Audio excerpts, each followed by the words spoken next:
విద్యార్థి దశ నుంచి మీరు ఒక ఎంఏ ఎకనామిక్స్ చదివి లెక్చరర్గా పని చేసి అటు నుంచి వెళ్ళిపోయి ఈరోజు ఒక అందమైన యువతిలా కనిపిస్తున్నారు ఇక్కడ ఈ కెమెరా ముందు. అబ్బాయి డ్రెస్లో వెళ్ళను, నేను అమ్మాయి డ్రెస్లో వెళ్తాను అని చెప్పేసి గొడవ చేస్తుందని. హార్మోన్స్ ప్రభావమో లేకపోతే అమ్మాయిని చూసి అట్లా వెళ్ళాలని కోరికో నాకు తెలియదు. కానీ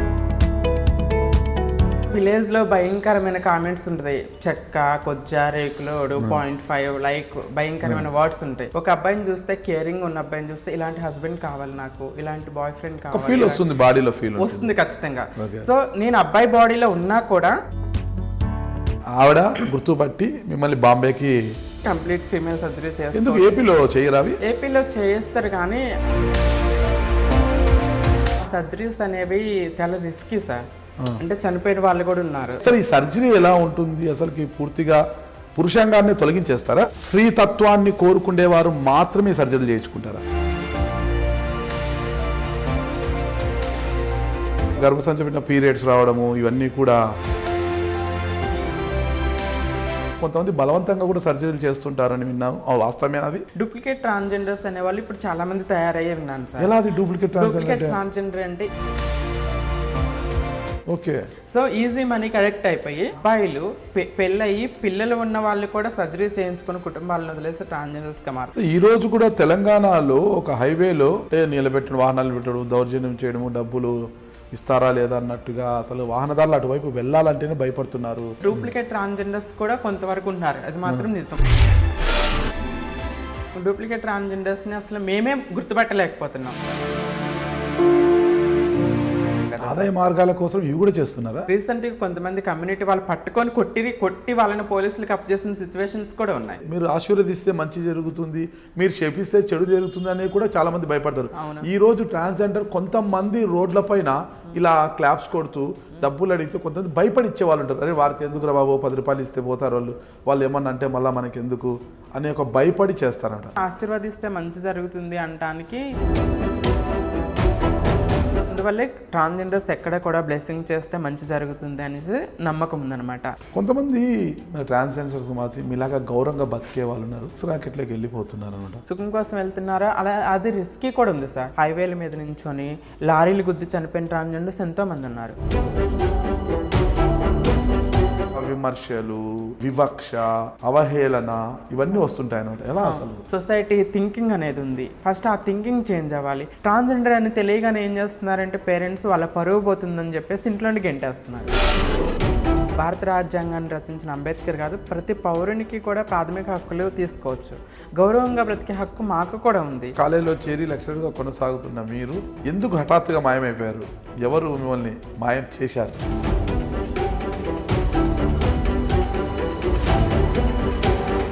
అవి నా లైఫ్లో నాకు బ్లాక్ డేస్ అని చెప్పుకోవాలి సార్. ఎందుకంటే నన్నుగా ప్రేమించింది అమ్మ మాత్రమే.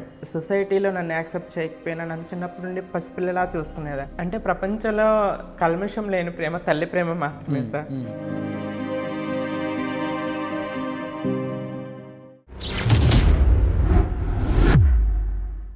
ఈ ప్రపంచంలో ఈరోజు అందరికీ సమానత్వం ఉంటుంది.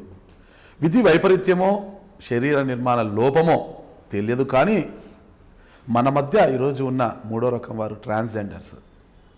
అయితే ఈరోజు ఈ సమాజం వీరిని అంగీకరించలేకపోతుంది. అది సరికాదు, ఈ సమాజంలో మేము కూడా ఉన్నామని వారు గొంతెత్తి అరుస్తున్నా కూడా ఈ జనం చెవులకు ఎక్కట్లేదు. ఇలాగైతే ఎలా? ఇది సరికాదు అన్న ఈ విషయాన్ని ఈరోజు మనతో ఉన్న హర్షిణిగా మారిన మేకల రాజుతో అడిగి తెలుసుకుంటాం.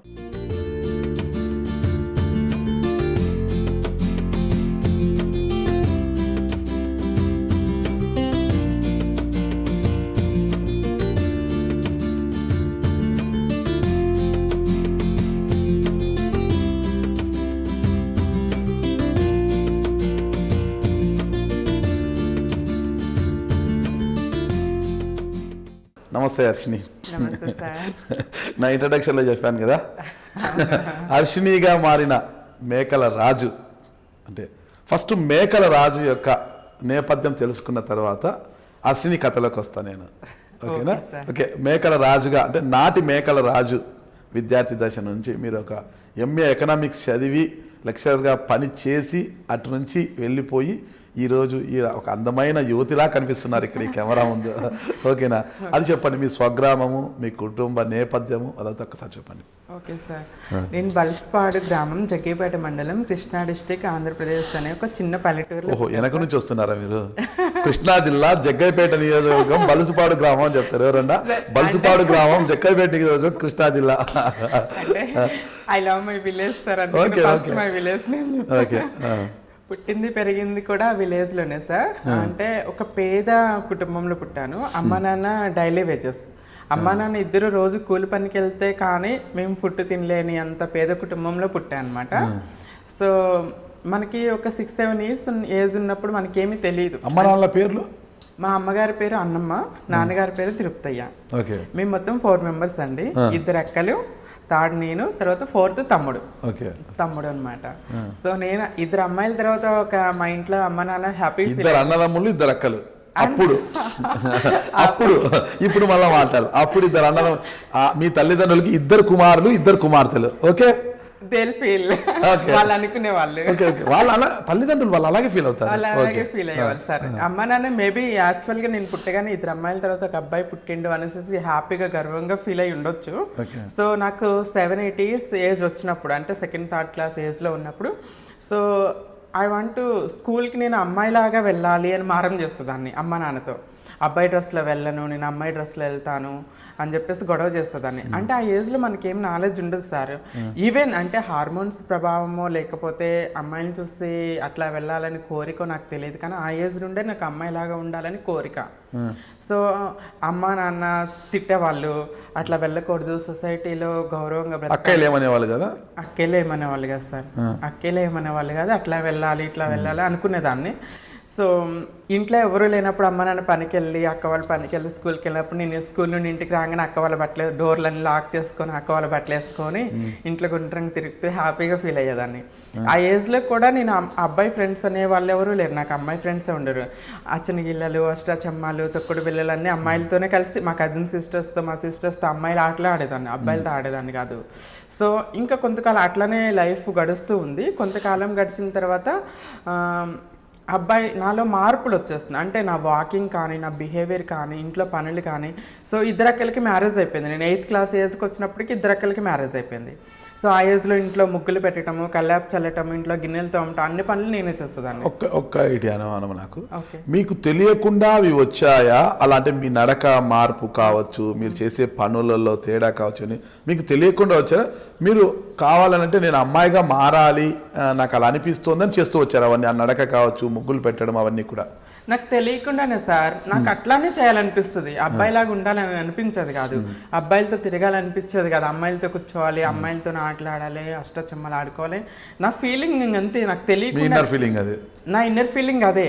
సో నాకు అనిపించదు నేను అమ్మాయిలాగా పుట్టితే బాగుంటుంది, నేను ఎందుకు దేవుడు ఇట్లా పుట్టించాడు. నన్ను ఈవెన్ 7th class ఏజ్లో ఉన్నప్పుడు స్కూల్కి వెళ్ళి ట్యూషన్కి వెళ్ళి వస్తున్న అబ్బాయిలు బాగా ఏడిపించేవాళ్ళు. స్కూల్లో అబ్బాయిల మధ్యలో కూర్చుండేవారు, అబ్బాయిల మధ్యలో కూర్చునే దాన్ని. బట్ అబ్బాయిలు ఏడిపించేవాళ్ళు, నువ్వు ఎక్కడ కూర్చున్నావేంటి, నువ్వు మాతో కూర్చోకూడదు, నువ్వు అటు సైడ్ కూర్చోవాలి అని ఏడిపించేవాళ్ళు సార్. యూనో విలేజ్ లో భయంకరమైన కామెంట్స్ ఉంటుంది, చెక్క, కొజ్జ, రేకులోడు, 0.5 లైక్ భయంకరమైన వర్డ్స్ ఉంటాయి. మా క్లాస్మేట్స్ కానీ, ఊర్లో పిల్లలు కానీ అలాంటి వర్డ్స్తో నన్ను భయంకరంగా గేలి చేసేవాళ్ళు, ఏడిపించేవాళ్ళు. వన్స్ అపాన్ ఏ టైం నేను ఇంటికి వచ్చేసి స్కూల్కి వెళ్ళనని అమ్మతో గొడవాడాను. నేను స్కూల్కి వెళ్ళను, నాకు చదువుకోవాలని లేదు, అబ్బాయిలు ఇట్లా ఏడిపిస్తున్నారు, నేను ఇంట్లోనే ఉంటా, చదువుకోనని కూడా అమ్మతో గొడవ చేసేదాన్ని. సో అమ్మ నాకు కౌన్సిలింగ్ చేసేది. అంటే ఎడ్యుకేషన్, అమ్మ చదువుకోకపోయినా కూడా మా అమ్మకి ఎడ్యుకేషన్ యొక్క ప్రాముఖ్యం తెలుసు. చదువుకోవాలి, నువ్వు గౌరవంగా బ్రతకాలి, ఫ్యూచర్ ఉండాలి అంటే ఇప్పుడు చదువుకోవాలని చెప్పేసి మా అమ్మగారు నాకు ఎడ్యుకేట్ చేసేవాళ్ళు. సో అట్లానే లైఫ్ ముందుకెళ్తుంది. I tell you 1 example. అమ్మ నాన్న పొలంకి వెళ్ళారు, అక్కలకి మ్యారేజ్ అయిపోయింది కదా, నేను స్కూల్ నుండి వచ్చేసి అమ్మ సారీ కట్టుకొని ఇంట్లోనే తిరుగుతున్నా. అమ్మ వాళ్ళు వచ్చారు పొలం నుండి. అప్పుడే ఏంటి సారీ కట్టుకొని ఉన్నానని చెప్పేసి, దెయ్యం పట్టేస్తుందని చెప్పేసి బోతు వైద్యుల దగ్గర తీసుకెళ్లారు. బోతు వైద్యుడు నాకు ఇంకా గుర్తు, ఏంది స్కూల్కి వెళ్ళి వస్తుంటే స్వాతి అనే దెయ్యం పట్టిందని చెప్పేసి చెప్పాడు. నేను అప్పుడేమో గట్టిగా అరిసి, నాకు ఏ దెయ్యం పట్టలేదు, దిస్ ఈజ్ మీ, ఇది నా రియాలిటీ అని చెప్పాలని ఉండేది. బట్ అప్పుడు అంత ధైర్యం ఉండేది కాదు, చిన్న ఏజ్ కదా సార్, అంత ధైర్యం ఉండేది కాదనమాట. సో ఇలాంటి సిల్లీ థింగ్స్ చాలా ఉన్నాయి. సో ఆ తర్వాత ఇంకా ఒక 15 ఇయర్స్ ఏజ్ వచ్చినప్పటికీ ఐ రియలైజ్డ్, ఐ మీన్ మన ఒక అమ్మాయి అయినా అబ్బాయి అయినా వాళ్ళ ఐడెంటిఫికేషన్ ఆ ఏజ్లోనే తెలుస్తుంది కదా సార్. సో నా శరీరంలో మార్పులు వస్తున్నాయి. సో నేను కంప్లీట్లీ రియలైజ్ అయ్యాను, I was struck in a wrong body. నేను ఇది కాదు, ఈ బాడీ నాది కాదు, నా ఫీలింగ్స్ ఇవి కాదు అని చెప్పేసి నేను రియలైజ్ అయ్యాను. I mean inter first year 10th ఉన్నప్పుడు. సో ఐల్ టెల్ ఎగ్జాంపుల్ ఎలా రియలైజ్ అయ్యామని మీరు క్వశ్చన్ అడగొచ్చు. ఇన్ కేసు ఒక అమ్మాయి ఆ ఏజ్లో ఉన్నప్పుడు 16-17 ఇయర్స్ ఏజ్ 15 ఇయర్స్ ఏజ్ వచ్చినప్పుడు ఒక అబ్బాయిని చూస్తే, కేరింగ్ ఉన్న అబ్బాయిని చూస్తే ఇలాంటి హస్బెండ్ కావాలి నాకు, ఇలాంటి బాయ్ ఫ్రెండ్ కావాలి వస్తుంది, బాడీలో ఫీల్ వస్తుంది ఖచ్చితంగా. సో నేను అబ్బాయి బాడీలో ఉన్నా కూడా ఒక మంచి కేరింగ్ అబ్బాయిని చూస్తే నాకు ఆ ఫీల్ వచ్చేది, ఇలాంటి బాయ్ ఫ్రెండ్ ఉండాలి, ఇతనితో నేను హ్యాపీగా ఉండాలి, నాకు ఇట్లాంటి హస్బెండ్ కావాలి లైఫ్లో, నన్ను కేరింగ్గా చూసుకోవాలి అట్లా అనిపించేది. ఇన్ కేసు ఆ ఏజ్లో అమ్మాయిని చూస్తే అమ్మాయి హెయిర్ స్టైల్ బాగుంది, అమ్మాయి డ్రెస్ బాగుంది, నాకు అలాంటి హెయిర్ స్టైల్ కావాలి, అట్లా డ్రెస్సింగ్ కావాలి, నేను మిస్ అవుతున్నాను అవి, అలా అందంగా తయారవటాన్ని నేను మిస్ అవుతున్నానని ఫీల్ అయ్యేదాన్ని. యూనో ఆ బాల్యం అంతా కూడా నాకు ఒక డిప్రెషన్లోనే గడిచింది. రోజు ఏడ్చుకునేదాన్ని, నైట్ ప్రేయర్ చేసుకునేది దేవుడికి. నన్ను అంటే ఐ డోంట్ నో, ప్రపంచంలో ఇంకా హార్మోన్స్ ప్రభావం వల్ల, as I'm a Christian. So బొట్టు పెట్టారు? పెట్టుకుంటాం సార్. ఆర్సిఎం అంటే మేము బొట్టుకు పెట్టుకుంటాం, పూలు పెట్టుకుంటాం, అన్నీ పెట్టుకుంటాం sir, not a problem. So ప్రపంచంలో ఇంకా ట్రాన్స్జెండర్స్ ఉంటారని ఆ ఏజ్లో నాకు తెలియదు అనమాట. దేవుడు నన్ను ఎందుకు ఒక్కదాన్ని ఇట్లా డిఫరెంట్గా పుట్టించాడు, అందరూ నార్మల్గా ఉన్నారు, నేను ఎందుకు నార్మల్గా ఉండలేకపోతున్నాను, నాకు ఎందుకు అమ్మాయి ఫీలింగ్స్ వస్తున్నాయి, అందరితో నేను ఎందుకు అవమానాలు పడుతున్నాను, నన్ను ఎందుకు గేల్ చేస్తున్నారు, నార్మల్ లైఫ్ అందరిలాగా నార్మల్ లైఫ్ నేను ఎందుకు జీవించలేకపోతున్నాను, నేర్చేదాన్ని. ఆ టైంలో నాకు అనిపించేది, దేవుడు కనిపిస్తే తీసుకొచ్చి బోన్లో నించోబెట్టి నాకెందుకు ఈ లైఫ్ ఇచ్చావు డిఫరెంట్గా, నాకెందుకు ఈ అవమానాలు గురి చేస్తున్నారు, అందరిలాగా నార్మల్ లైఫ్ నేను ఎందుకు జీవించలేకపోతున్నాను ప్రశ్నించాలని అనిపించేస్తారు. అంత మనోవేదన అనుభవించేదాన్ని ఆ ఏజ్లో. అట్లానే నేను ఆ లైఫ్ అట్లానే అవమానాలు అవహేళనతో జరుగుతున్నప్పుడు నేను డిగ్రీ 2nd ఇయర్లో ఉన్నప్పుడు ఒక ట్రాన్స్జెండర్ కనిపించారు. తనే నన్ను గుర్తుపెట్టారు. అంటే నా వాకింగ్ కానీ నా బిహేవియర్ కానీ ఆమె గుర్తుపట్టారు. గుర్తుపట్టేసి ఇట్లా నీ పేరేంటి ఇట్లా ఇట్లా డీటెయిల్స్ కనుక్కున్న తర్వాత, సో నువ్వు కంప్లీట్ ఫీమేల్ లాగా మారాలి అంటే ఇట్లా ముంబై వెళ్ళొచ్చు, ముంబైలో కంప్లీట్ ఫీమేల్ సర్జరీ అవుతుంది అని చెప్పి తను సజెస్ట్ చేశారు. మీకు బాయ్ ఫ్రెండ్ ఉండేనా అప్పుడు ఏమన్నా? సార్ బాయ్ ఫ్రెండ్ ఏమన్నా ఉండేనా? లేదు సార్, అప్పుడు మీ ఫీల్ అంతే, కానీ ఎవరు బాయ్ ఫ్రెండ్ లేదు అనిపించేది. ఎవరిని చూసి అనిపించింది ఎక్కువ? ఎవరిని చూసి అనిపించింది? ఎవరిని చూసి? మీ కళలో రాకుమారు ఎవరు అప్పుడు అని ఎవరైనా ఉన్నారా? ఎవరు లేరు సార్. ఉంటే పేరు చెప్పండి, ఎవరైనా చూసి గంట మోగింటది కదా ఇక్కడ. అప్పుడు భయం వల్ల అసలు అవేం అనిపించదు కదా సార్, చాలా భయం ఉండేది. చూస్తే అంతే, బాయ్ ఫ్రెండ్ ఉండాలనుకుంటే ఎవరు నచ్చలేదు అంటే నచ్చేవాళ్ళు, కానీ ఇట్లా ఉండాలి, ఆ అబ్బాయి లాగా ఉండాలి, ఇట్లా పర్ఫెక్ట్ గా ఒక పర్సన్ అంటే ఎవరు నచ్చలేదు అట్లా ఏం లేదు సార్. పర్సన్ అంటే ఎవరు లేరు ఆ ఏజ్ లో, ఎవరు లేరు బాయ్ ఫ్రెండ్స్ ఏం లేదు. కానీ అట్రాక్షన్ అంటారు కదా, కొంచెం హ్యాండ్సమ్ గా, హైట్, పర్సనాలిటీ ఉండి, కొంచెం ఫెయిర్ గా ఉండి, హ్యాండ్సమ్ గా ఉన్న వాళ్ళు. ఫెయిర్ గా ఉండాలి, బ్లాక్ గా ఉంటే వద్దు అనమాట, ఫెయిర్ గానే ఉండాలి. మీరు ఫెయిర్ గా లేరు కదా, చామన్ ఛాయ, అందుకే కదా నేను ఫెయిర్ గా కోరుకునేది. వాళ్ళు కోరుకోవాలి కదా, వాళ్ళు కూడా అలా అనుకుంటారు, ఫెయిర్ గా ఉండాలి అనుకుంటారు కదా. అంటే అట్లా అనిపించదు, ఇట్లా ఫెయిర్ గా ఇట్లా హ్యాండ్సమ్ గా ఉన్నాడు బాగున్నాడు, హ్యాండ్సమ్ గా ఉన్నాడు, ఇలాంటి బాయ్ ఫ్రెండ్ ఉంటే బాగుండు, ఇలాంటి హస్బెండ్ ఉంటే బాగుండు అనిపించేది. బట్ ఐ డోంట్ హ్యావ్, ఆ టైం ఆ ఏజ్ లో నాకేం లేదనమాట. ఆవిడ గుర్తుపట్టి మిమ్మల్ని బాంబేకి వెళ్తే కంప్లీట్ ఫీమేల్ సర్జరీ చేస్తారు. ఎందుకు ఏపీలో చేయరు? అవి ఏపీలో చేస్తారు, కానీ అప్పుడు అంటే అది 2010 ఆ టైంలో అరౌండ్ మనకి 12 years అవుతుంది సార్. అప్పట్లో మనకి నాల్సా జడ్జ్మెంట్ కానీ 377 యాక్ట్ కానీ రాలేదు. ట్రాన్స్జెండర్స్కి రికగ్నైజేషన్ అనేది అప్పట్లో ఎక్కువగా లేదు. కడపలో ఎక్కువ చేసేవారు అంటున్నారు. అప్పుడు చేసేవాళ్ళు కాదు సార్, ఆ సర్జరీస్ అనేవి చాలా రిస్కీ సార్. అంటే చనిపోయిన వాళ్ళు కూడా ఉన్నారు దానివల్ల. అంటే ప్రాపర్ సర్జరీ కాదు, కంప్లీట్ ప్రాపర్ సర్జరీ కాదు, సర్టిఫైడ్ డాక్టర్ చేయరు. ఇప్పుడు విజయవాడలో చేస్తారు ఇప్పుడు సర్జరీస్ ట్రాన్స్జెండర్స్కి. ఒక నర్స్ చేస్తుంది, ఆమె ఇల్లీగల్గా చేస్తుంది సర్జరీ. ఒక ఇల్లులో ఇప్పుడు ఇల్లీగల్గా చేస్తుంది. ఇవి చాలా మంది చేయించుకుంటారు, విన్నాను నేను. ఇప్పుడు చేస్తుంది ఆమె? Maybe sir. పేరు ఏమైనా తెలుసా? పేరు ఆమె ఐడియా లేదు సార్. చాలా మంది చెప్తారు. ఏ ప్రాంతంలో చేస్తుంది? విజయవాడలోనే చేస్తుందని విజయవాడలోనే. సో మరి అక్కడ ఉన్న పోలీస్కి తెలియదు అలా చేయడం చట్ట వ్యతిరేకం అని, చర్యలు ఏమి తీసుకోవట్లేదు? అంటే ఇల్లీగల్గా సార్ ఎవరికి తెలియకుండా చేస్తారు కదా. అంటే ట్రాన్స్జెండర్స్ కూడా చేయించుకుంటారు ఇష్టపడి. ఎందుకంటే ఇప్పుడు కంప్లీట్ ప్రాపర్ సర్జరీ చేయించుకోవాలంటే ఇట్స్ వెరీ ఎక్స్పెన్సివ్. 5 lakhs అవుతుంది. ఢిల్లీలో నరేంద్ర కౌశిక్ గారు చేస్తారు, లేదంటే పెద్ద సర్టిఫైడ్ హాస్పిటల్లో చేయించుకోవాలంటే చాలా ఎక్స్పెన్సివ్. ముంబైలో ఎంత అవుతుంది? ముంబైలో కూడా అంతే సార్ 3 lakhs అరౌండ్ అవుతుంది అనుకుంటా ప్రాపర్ సర్జరీ. అంటే ఢిల్లీ మేలా ముంబై మేలా? నేను ఢిల్లీలోనే చేయించుకున్నాను సార్. ఢిల్లీ పర్ఫెక్ట్, ఎందుకంటే ఆయన certified doctor, transgender surgery specialist. ఆయన ఫారినర్స్ కూడా వచ్చి ఆయన దగ్గర చేయించుకుంటారు. అవునా? చాలా నేను అడుగుతున్నాను తప్పుగా అనుకోద్దు. సరే, ఈ సర్జరీ ఎలా ఉంటుంది అసలుకి? పూర్తిగా పురుషాంగాన్ని తొలగించేస్తారా, లేదంటే స్త్రీతత్వాన్ని కోరుకునేవారు మాత్రమే సర్జరీ చేయించుకుంటారా? It's a complete female surgery sir. If I want to become a female కదా, నేను అమ్మాయిని అవ్వాలనుకున్నాను. ఇన్ కేస్ నేను ఫ్యూచర్లో ఒక అబ్బాయిని పెళ్లి చేసుకుంటాను అనుకోండి, అతనికి నేను ఏమీ సాటిస్ఫాక్షన్ ఇవ్వకుండా అతను నాతో ఎందుకుంటాడు? యాజ్ ఏ ఫీమేల్ ఒక అమ్మాయి ఒక భర్తతో ఎలాగైతే శారీరకంగా సాటిస్ఫై చేయగలదో, I can do same like that. Complete female surgery ఇది. నేను కూడా ఇక్కడ పురుషాంగాన్ని పూర్తిగా తీసేస్తారు, ఫీమేల్ అంగం ఉంటుంది. ఓకే, కంప్లీట్ ఫీమేల్ వజైనా ఉంటుంది. ఓకే, అంటే మీకు అలా చేయించుకున్న పిల్లలు పుట్టే అవకాశాలు ఇవన్నీ ఉండవు కదా? పిల్లలు పుట్టారు సార్, అది గర్భసంచి ఉండదు కదా. ఇప్పుడిప్పుడే కొంచెం టెక్నాలజీ డెవలప్ అవుతుంది. సింగపూర్, జర్మనీ అలాంటి కంట్రీస్లో మనకి ఆ సర్జరీ కూడా వస్తుంది. అంటే సర్జరీ చేసి గర్భసంచి పెట్టి పిల్లలకి అనే ఆప్షన్ అనేది వస్తుంది. బట్ మరి ఇది అనుకుంటారు, తప్పు కాదు, అందరికీ తెలియాలి కాబట్టి అడుగుతున్నాను. అంటే అప్పుడు ఆ గర్భసంచి పెట్టిన పీరియడ్స్ రావడము ఇవన్నీ కూడా పీరియడ్స్ రావు సార్. మరి రానప్పుడు ప్రెగ్నెన్సీ ఎలా వస్తుంది? మేబీ సార్, అంటే గర్భసంచి పెట్టిన తర్వాత ఆ సర్జరీలోనే సమ్ టెక్నిక్స్ ఉంటాయి కదా సార్. ఫిజికల్గా మనం కలిసినప్పుడు డైరెక్ట్గా వెళ్ళి పిల్లలు అట్లా సెట్ చేస్తారు సార్. ఇప్పుడు ఇంత పెద్ద సర్జరీయే సాధ్యమైంది కదా సార్. ఒక అబ్బాయి అంగం ఉన్న పర్సన్ని కంప్లీట్ ఫీమేల్గా మార్చినప్పుడు అది ఏముంది సార్ అట్లా. అందుకే మన ఇండియాలో ఇంకా ఆ టెక్నాలజీ రాలేదు సార్. ఇది వెరీ రిస్కీ. అంటే దెర్ ఈజ్ ఛాన్సెస్ కూడా తక్కువ. అంత రిస్కీ చేసి మీరు సర్జరీ చేయించుకున్నా కూడా ప్రెగ్నెన్సీ వచ్చి డెలివరీ అయ్యి పిల్లల్ని కంటానికి ఇట్స్ లాంగ్ ప్రాసెస్. అవ్వకపోవడానికి కూడా ఛాన్సెస్ ఉన్నాయి. అందుకే చాలా మంది ప్రయత్నిస్తున్నారా గర్భసంచి పెట్టించుకోవడానికి? Not at all. నేనైతే అసలు ఆ రిస్క్ చేయాలనుకోవట్లేదు. ఇన్ కేస్ డెలివరీ టైంలో ప్రాణాలు పోయినా ఆశ్చర్యపోక్కర్లేదు, ఎందుకంటే చూద్దాం సార్ ఫ్యూచర్లో. ఇప్పట్లో ఏం చేస్తారు? ఇప్పుడైతే ఏం లేదు సార్, మ్యారేజ్ చేసుకోవాలని ఆశ లేదు. బట్ నేనైతే ఆ సర్జరీ చేయించుకోను. ఇన్ కేస్ నేను సెటిల్ అయినాక లైఫ్లో ఎంతో మంది అనాథ పిల్లలు ఉన్నారు కదా, ఒక అనాథ పిల్లని నేను అడాప్ట్ చేసుకొని మదర్ అవ్వాలని అయితే ఆశ ఉంది sir. Okay, okay. Kanchana cinema చూసారా మీరు? చూసాను సార్. ఎలా అనిపించింది మీకు అప్పుడు? బాగుంది సార్, బాగా అనిపించింది. Okay, okay. కాంచన సినిమా ఒక చాలా బాగా తీస్తారు లారెన్స్ గారు. ఒక అనాథ కోసము ఆమె చేసే ఇది, ఒక మళ్ళీ ఒక ట్రాన్స్జెండర్ని అడాప్ట్ చేసుకుని ఆమె కోసము చేసే ప్రయత్నం అంతా. ఇన్ కేసు రియల్ లైఫ్లో కూడా చాలా మంది ఉన్నారు సార్. సొసైటీలో గౌరవంగా బ్రతకడానికి ట్రాన్స్జెండర్స్ చాలా, సినిమాలో ఎట్లా అయితే కష్టాలు పడిందో అలా రియల్ లైఫ్లో కూడా ఉన్నాయి. చాలా మంది గౌరవంగా బ్రతకాలని ప్రయత్నిస్తున్నప్పుడు సొసైటీ నుండి డిస్క్రిమినేషన్ రావటం.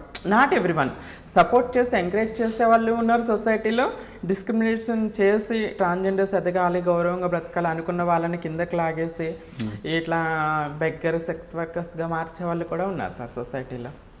అంటే ఇప్పుడు నాకు తెలిసి కొంతమందిని బలవంతంగా ఈ సర్జరీలు చేయిస్తున్నారంటారు. కొంతమంది కోరుకున్న స్త్రీతత్వాన్ని ఎవరైతే కోరుకుంటున్నారో వాళ్ళు పోయి సర్జరీలు చేసుకుంటున్నారు. కొంతమంది బలవంతంగా కూడా సర్జరీలు చేస్తుంటారని విన్నాను. వాస్తవమేనా అది? సో నేను కమ్యూనిటీతో లేను కాబట్టి నాకు అంతగా తెలియదు సార్. నేను విన్న ఇన్ఫర్మేషన్ ఏంటంటే డూప్లికేట్ ట్రాన్స్జెండర్స్ అనేవాళ్ళు ఇప్పుడు చాలా మంది తయారయ్యే విన్నాను సార్. ఎలా డూప్లికేట్ ట్రాన్స్జెండర్ అంటే ఇప్పుడు ఏంటి సార్, ఒక అబ్బాయి రోజు మొత్తం కష్టపడితే ఎంత సంపాదిస్తాడో 500, 400 సంపాదిస్తాడు కూలి పనులు చేసుకునే వాళ్ళు. అదే ఇతను సర్జరీ అమ్మాయిలాగా సారీ కట్టుకొని బెగ్గింగ్కో లేకపోతే ఎటెన్ వెళ్ళాడు అనుకోండి, రోజుకు 2000, 1500 ఈజీగా సంపాదిస్తున్నాడు. ఓకే.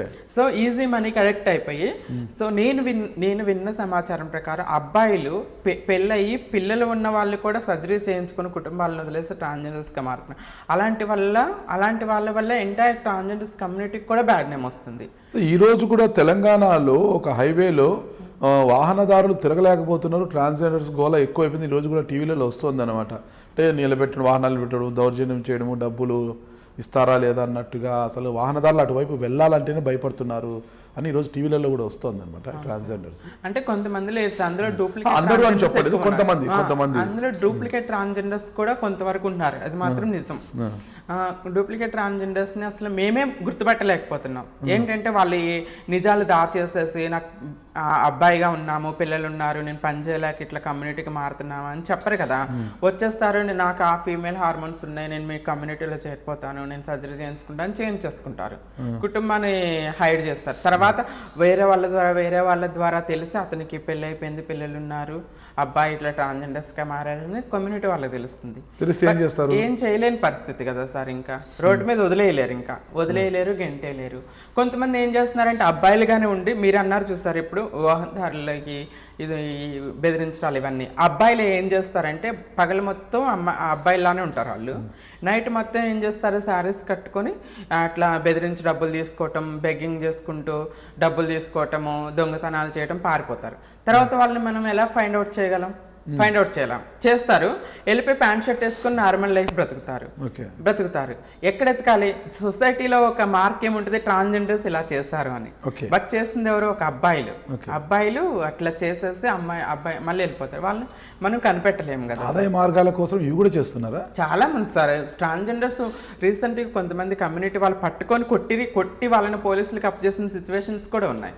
ట్రాన్స్జెండర్స్ అలా బెగ్గింగ్కి వెళ్తారు కదా ట్రాన్స్జెండర్స్, అబ్బాయిలు సారీస్ కట్టుకొని సిగ్నల్స్లో వాటిలో అడుక్కోవటం చూసి నిజమైన ట్రాన్స్జెండర్స్ వాళ్ళని పట్టుకొని కొట్టడం. I have lot of videos గ్రూప్స్లో ఇట్లా వస్తాయి కదా, చూస్తాను నేను.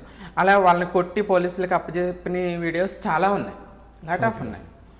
అంటే అట్లా అని ట్రాన్స్జెండర్స్ అందరూ గొప్ప వ్యక్తులు అని కూడా చెప్పను. ఇందులో కూడా ప్రతి కమ్యూనిటీలో ఈవెన్ అబ్బాయిల్లో కానీ తప్పులు చేసే వాళ్ళు ఉన్నారు. 6 సంవత్సరాల పాపని రేప్ చేసిన దుర్మార్గులు ఉన్నారు, అమ్మాయిల్లో కూడా ఉన్నారు. అలానే ట్రాన్స్జెండర్స్లో కూడా కొంతమంది ఉన్నారు తప్పులు చేసే వాళ్ళు, తప్పులు చేస్తారు. అట్లే బెదిరించి డబ్బులు అడగటము, బెదిరించటము, చప్పట్లు కొట్టేసి డబ్బులు ఇస్తావా ఇవ్వా అనేసి బలవంతంగా అడుక్కునే వాళ్ళు కూడా కొంతమంది ఉన్నారు. నాట్ ఎవ్రీవన్, చాలా తక్కువ ఉన్నారు కానీ చాలా తక్కువ. రియల్ ట్రాన్స్జెండర్స్ మోస్ట్లీ ఎవరు అట్లా చేయరు సార్. ఓకే. నాకు చప్పట్లు అంటే గుర్తుకొస్తుంది, మీరు ఇలా ఎక్కువ చప్పట్లు కొట్టడం వల్లే మీ ఆరోగ్య రహస్యం దాంట్లోనే దాగి ఉందంటారు, అవునా?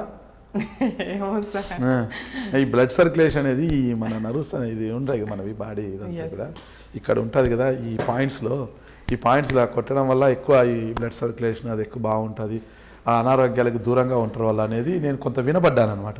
ఐ డోంట్ నో సార్, ఇది ఫిజికల్ లాజిక్ నాకు తెలియదు. కాకపోతే ట్రాన్స్జెండర్స్ ఒక సిగ్నల్ అనుకోవచ్చు. ఇప్పుడు ట్రాన్స్జెండర్స్ కూడా చాలా మంది కంప్లీట్ ఫీమేల్ లాగా ఉన్నారు, ఎవరు గుర్తుపట్టలేరు. ఇప్పుడు బెగ్గింగ్కి వెళ్తారు, డబ్బులు ఎవరు నువ్వు, నీకు ఎందుకు ఇవ్వాలనుకో, అప్పుడు ఇట్లా తాళి కొట్టారే అనుకోండి, ట్రాన్స్జెండర్ అని చెప్పేసి తీసి ఇచ్చేస్తారు. అట్లా కూడా ఒక సిగ్నల్ ఉంటుంది.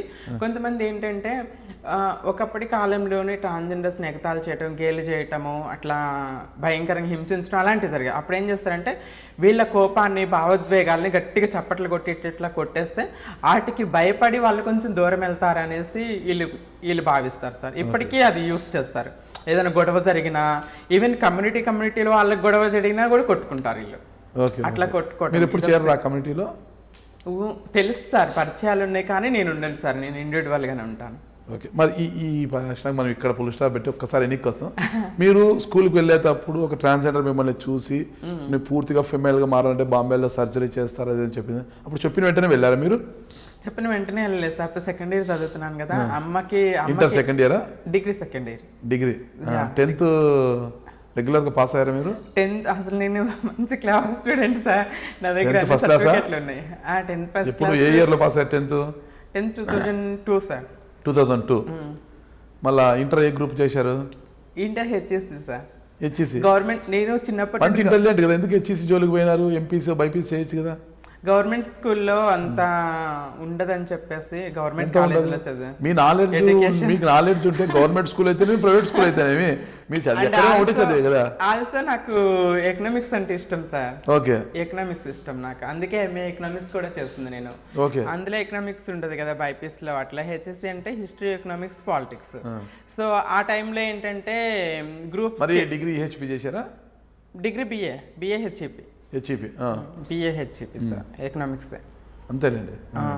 సో ఆ టైంలో ఏముండేదంటే మనము ఆర్ట్స్ సోషల్ ఇలాంటివి చదివితే గ్రూప్స్కి హెల్ప్ అవుతుందని చెప్పేసి అమ్మ నాన్న మా బాబాయ్ వాళ్ళు చెప్పారనమాట.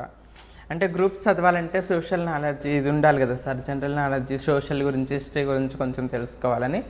ఇందులో అయితే తెలుస్తుంది కదా, హిస్టరీ, ఎకనామిక్స్, పాలిటిక్స్ అవి ఉంటాయి అని చెప్పేసి హెచ్ఈసి తీసుకున్నాను అనమాట. హెచ్ఈసి తర్వాత BA economics, MA economics, MA sir, HEP inter తర్వాత బిఏ సార్, బిఏ తర్వాత ఎకనామిక్స్ అన్నారు. బిఏలో economics main subject, economics, history, political science. Then మళ్ళీ ఎంఏలో economics only, specialization economics only. ఎంత పర్సెంటేజ్ వచ్చింది ఎంఏలో 76 మేబీ సార్, బాగా వచ్చింది, మంచి పర్సెంటేజ్, 76. మరి ఏదైతే ఎస్జిఎస్ కాలేజీలో మీరు చదివారో అదే కాలేజీలో ఎంఏ ఎకనామిక్స్ పూర్తి చేసి మీరు అక్కడే లెక్చరర్ కూడా పనిచేశారంట ఎస్జిఎస్ కాలేజీలో. మీరు ఎంఏ ఎకనామిక్స్ పూర్తి చేసిన తర్వాత మీరు చదువుకున్న కాలేజీలో లెక్చరర్గా కొంతకాలం పనిచేశారంటారు. అవును సార్. అప్పుడు పని చేస్తూ ఉన్నట్టుండి అక్కడి నుంచి మాయమైపోయారు. మాయమైపోయిన మీరు ఒక్కసారిగా జగ్గైపేటకు వచ్చారు, మళ్ళీ హైదరాబాద్లో స్థిరపడిపోయారు. ఆ రోజు కాలేజీలో పని చేసి మంచి ప్రొఫెషన్లో ఉన్నారు. సామాజిక వర్గ పరంగా చూసుకున్నా కూడా మరో తప్పుగా అనుకోదని, మీరు ఎస్సీ కమ్యూనిటీ, మీకు రిజర్వేషన్ కూడా ఉంది. మీరు అనుకున్న లక్ష్యాన్ని చేరుకోవచ్చు ఉండొచ్చు, కొంత కష్టపడి ఉండింటే, అంటే సివిల్స్కి ప్రిపేర్ అయ్యి ఉంటే కొంత కష్టపడి ఉండవచ్చు. మీరు ఒకవేళ రిజర్వేషన్ ఉంది అన్ని, మరి మీరు బేసిక్గా ఇంటెలిజెంట్ అంటున్నారు కాబట్టి మీ లక్ష్యం నెరవేర్చుకోయి ఉండవచ్చు. మరి ఆ లక్ష్యం నుంచి ఒక్కసారిగా మాయమైపోయి హర్షిణిగా మారిపోయారు. ఏం జరిగింది అసలు? అంటే నేను ఎంత సక్సెస్ సాధించినా కూడా నేను అడ్జస్ట్ అయి బ్రతికేదాన్ని సార్. అంటే ఇక్కడ మీ లక్ష్యాన్ని మీ మనసులో ఉన్న హార్మోన్స్ డామినేట్ చేశాయా అని? డామినేట్ డెఫినెట్గా సార్. నేను డామినేట్ చేసినా కూడా నేను ఒక రెస్పెక్ట్ కోసం, గౌరవం కోసం, అంటే ఇప్పుడు యాజ్ ఎ నేను ట్రాన్స్జెండర్గా మారి వెళ్ళాను అనుకో, ఒక బెగ్గర్గానో సెక్స్ వర్కర్గా నేను మారాల్సి వస్తుందేమో, అప్పుడు నాకు గౌరవం ఉండదు సొసైటీలో.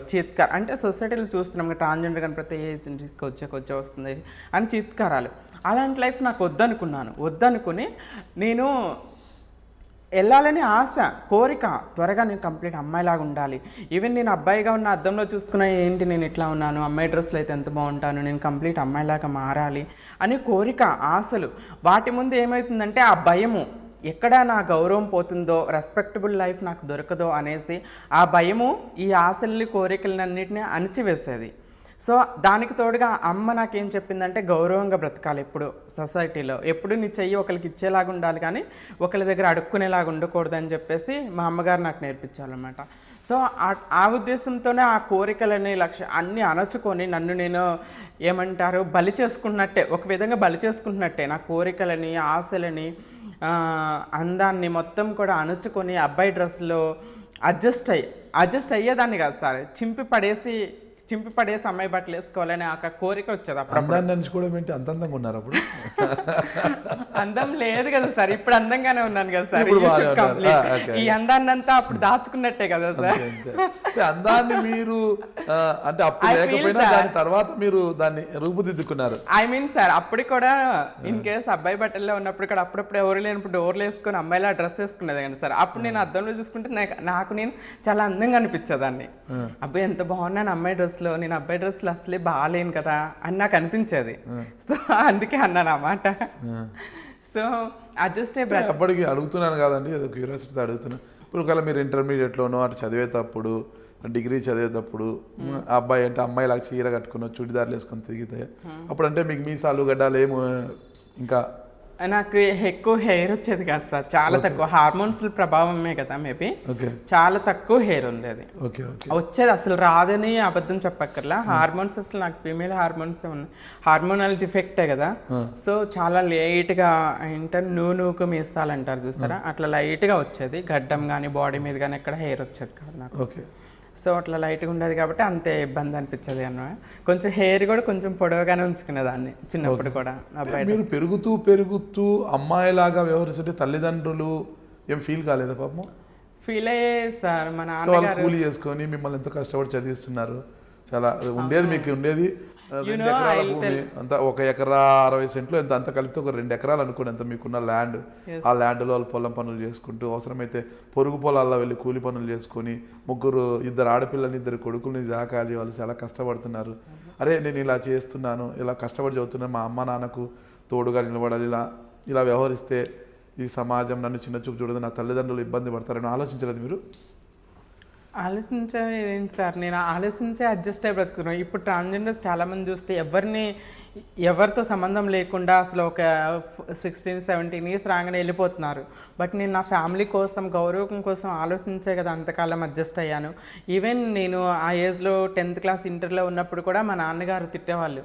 అంటే ఊర్లో పిల్లలందరూ ఎగతాళి చేస్తారు తెలుసు కదా, తన వాళ్ళు ఎగతాళి చేసేటప్పుడు మీకు చాలా బాధ అనిపించేది, చాలా పెయిన్ అనిపించేది సార్. ఎందుకు నేను చేసిన తప్పేంటి, ఇలా పుట్టడం నా తప్ప, నేనేమైనా తప్పు చేశానా, దేవుడు తప్పేమో, దేవుడు ఇలా పుట్టించాడు, లేకపోతే హార్మోనల్ ప్రభావం, నా అంతటగా నేనే తప్పు చేసుకోలేదు. అప్పటికి ఏమీ లోక జ్ఞానం కూడా తెలియదు కదా sir. 8th class 9th class అంటే ఏజ్లో మనకి ఏం తెలుస్తుంది? నాకు ఏమీ తెలియని ఇంత చిన్న వయసులో నాకు ఎందుకు ఈ అవమానాలు, ఎందుకు నన్ను అందరితో కలవనివ్వరు, అబ్బాయిలు నన్ను ఎందుకు ఇట్లా ఎగతాళి చేస్తున్నారు, నాకు ఈ భయంకరమైన బాధాకరమైన జీవితం ఎందుకు బతకాలి అని చెప్పి చాలా ఏడ్చేదాన్ని సార్. చేదరించుకునే వాళ్ళు, భయంకరమైన మాటలు అనేవాళ్ళు, తిట్టేవాళ్ళు. అవి చూసి వాళ్ళ ద్వారా మా నాన్నకు తెలిసి, మీ అబ్బాయి ఎవరు అడిగారు, మీ అబ్బాయి ఇట్లా తేడాగా బిహేవ్ చేస్తున్నాడంటే మా నాన్నగారు వచ్చేసి డ్రింక్ చేసి మా అమ్మని కొట్టాడు ఒకసారి. ఆడి వల్ల పరువు పోతుంది ఊర్లో, నేను ఊర్లో తలెత్తుకొని తిరగలేకపోతున్నానని. అసలు నేను చేసిన తప్పేంటని నాకు ఇప్పటికే తెలియదు. ఎందుకు మా నాన్నగారు మా అమ్మని కొట్టాలి? నేను చేసిన నా తప్పేమన్నా ఉందా? నేను అలా బిహేవ్ చేయటం తప్ప, కలాప చల్లటం తప్ప, ముగ్గులు పెట్టడం తప్ప, నా నడక తప్ప, నేను ఎంత మార్చుకోవాలన్నా, నాకు ఎంత ప్రయత్నించినా ఒకవేళ నన్ను నేను దాచుకుని అమ్మాయి లక్షణాలను దాచుకుని అబ్బాయిలాగా బిహేవ్ చేయాలన్నా కూడా నాకు వచ్చేది కాదు, చేయలేకపోయేదాన్ని. ఎందుకంటే బికాజ్ ఆఫ్ హార్మోన్స్ ప్రాబ్లం నాకు వన్ అండ్ ఓన్లీ సపోర్టర్ మా అమ్మ మాత్రమే. ఎవరైనా ఎగతాళి చేసినా వాళ్ళతో ఫైట్ చేసేది. మీరు ఎందుకు తిడుతున్నారు, మీరు ఏమైనా ఒక పూట తిండి పెడుతున్నారా, మీరెవరు నా బిడ్డని అంటాను కానీ ఫైట్ చేసేది వాళ్ళతో మా అమ్మ ఓన్లీ సపోర్టెడ్ సార్. నాకు మా అమ్మ కోసమే సమ్టైమ్స్ చెప్తాను, మా అమ్మ కోసమే అన్నిటికీ అడ్జస్ట్ అయ్యి నేను నా కోరికలన్నీ దాచుకొని కూడా అబ్బాయిలాగా నేను అంతకాలం లెక్చరర్గా చేస్తూ ఉండటానికి కూడా మా అమ్మే ఒక రీజన్ సార్. మీరు ఒక ట్రాన్స్జెండర్గా ఉంటూ లెక్చరర్గా పనిచేస్తుంటే స్టూడెంట్స్ నుంచి ఎలాంటి రెస్పాన్స్ ఉండేది? అసలు ఎగతాళి చేసేవాళ్ళు సార్ స్టూడెంట్ కూడా. అంటే యాజ్ ఎ నేను లెక్చరర్ హోదాలో ఉన్నాను కాబట్టి డైరెక్ట్గా నన్ను ఎవరు అనేవాళ్ళు కాదు, కానీ ఇండైరెక్ట్గా పిల్లలు సార్ తేడా ఉన్నాడు కొంచెం, అట్లా ఇట్లా ఉన్నాడు అని చెప్పేసి వేరే వాళ్ళు అనుకోవటం విన్నాను సార్. ఓకే. అంటే స్టూడెంట్స్ వచ్చినప్పుడు, అమ్మాయిలను చూసినప్పుడు, అబ్బాయిలను చూసినప్పుడు మీకు కాలేజీలో ఒక లెక్చరర్కి ఎలాంటి ఫీలింగ్ ఉండేది అసలు? అప్పుడు నాకేం ఫీలింగ్ లేదు సార్. నేను వెళ్ళేదాన్ని, నాకు ఇన్స్పిరేషన్ మా ఎకనామిక్స్ లెక్చరర్ మునీరా మేడం గారు. నేను ఇంటర్ ఫస్ట్ ఇయర్ చేరినప్పటి నుండి ఆమె లెక్చరర్ చెప్తుంటే అట్లానే వినాలనిపిస్తుంది సార్. ఆమె నోట్స్ చెప్పడం కానీ అది నాకు ఇన్స్పిరేషన్ అయింది. అందుకే నేను ఎంఏ ఎకనామిక్స్ చేయడానికి కూడా కారణం అది. సో ఆమెను ఇన్స్పిరేషన్గా తీసుకొని ఆమె ప్రిన్సిపల్గా ఉన్నారు నేను ఎకనామిక్స్ లెక్చరర్గా చేయనప్పుడు. సో ఆమె నాకు ఇన్స్పిరేషన్ కాబట్టి ఎకనామిక్స్ నాది పీజీ అవ్వగానే మేడం ఎకనామిక్స్ లెక్చరర్ పోస్ట్ ఖాళీ అయింది Harshini, sorry some name, my mail నేమ్తో రాజు, ఇక్కడ నువ్వు ఇఫ్ యూ హ్యావ్ ఇంట్రెస్టెడ్ ఇక్కడ జాయిన్ అవ్వచ్చు అని మేడం అడిగారు. సో నాకు ఇంట్రెస్ట్ ఉందని చెప్పేసి నేను ఈ రిజల్ట్ కూడా రాకముందు నా మీద నమ్మకం, రిజల్ట్ కూడా రాలేదు. సో నేను వెళ్ళాను, ఓకే ఆఫర్ ఇచ్చారు, రిజల్ట్ వచ్చింది. రిజల్ట్ అప్పుడు స్టార్టింగ్ ఎంత సార్ 5,000 అంతే. అంటే ప్రైవేట్కే కదా, కాంట్రాక్ట్ బేసిక్లో కదా నేను జాయిన్ అయింది. 5,000 సార్ అంతే. 5,000 శాలరీతో నేను ఎకనామిక్స్ లెక్చరర్గా జాయిన్ అయ్యాను. ఆమె ఇన్స్పిరేషన్తో నేను వెళ్ళేదాన్ని, బాగా ప్రిపేర్ అయ్యేదాన్ని సార్. ఎగ్జామ్స్కి ప్రిపేర్ అయినట్టు ఇంట్లో ప్రిపేర్ అయ్యేదాన్ని. రేపు చెప్పాల్సిన లెసన్ ఈరోజే ప్రిపేర్ అయ్యేదాన్ని, పిల్లలకి బాగా ప్రిపేర్ అయ్యేదాన్ని. కరెక్ట్గా మా మేడం నాకు ఎలా చెప్పేవాళ్ళు ఆ నోట్స్లు, నేను ఇంటర్ చదువుతున్నప్పుడు నోట్స్లు అలానే దాచుకునేదాన్ని. ఆ నోట్స్లో ప్రిపేర్ అయ్యేదాన్ని. మేడం చెప్పిన నోట్స్లో, ఆ మేడం చెప్పిన టెక్నిక్స్లో అట్లానే పిల్లలకి చెప్పేదాన్ని, నోట్స్ ఇచ్చేదాన్ని, వచ్చేదాన్ని. అంటే అక్కడ నా టైం నేనేది వేస్ట్ చేయలేదు, నా ప్రొఫెషన్ మాత్రమే నేను చూస్తాను.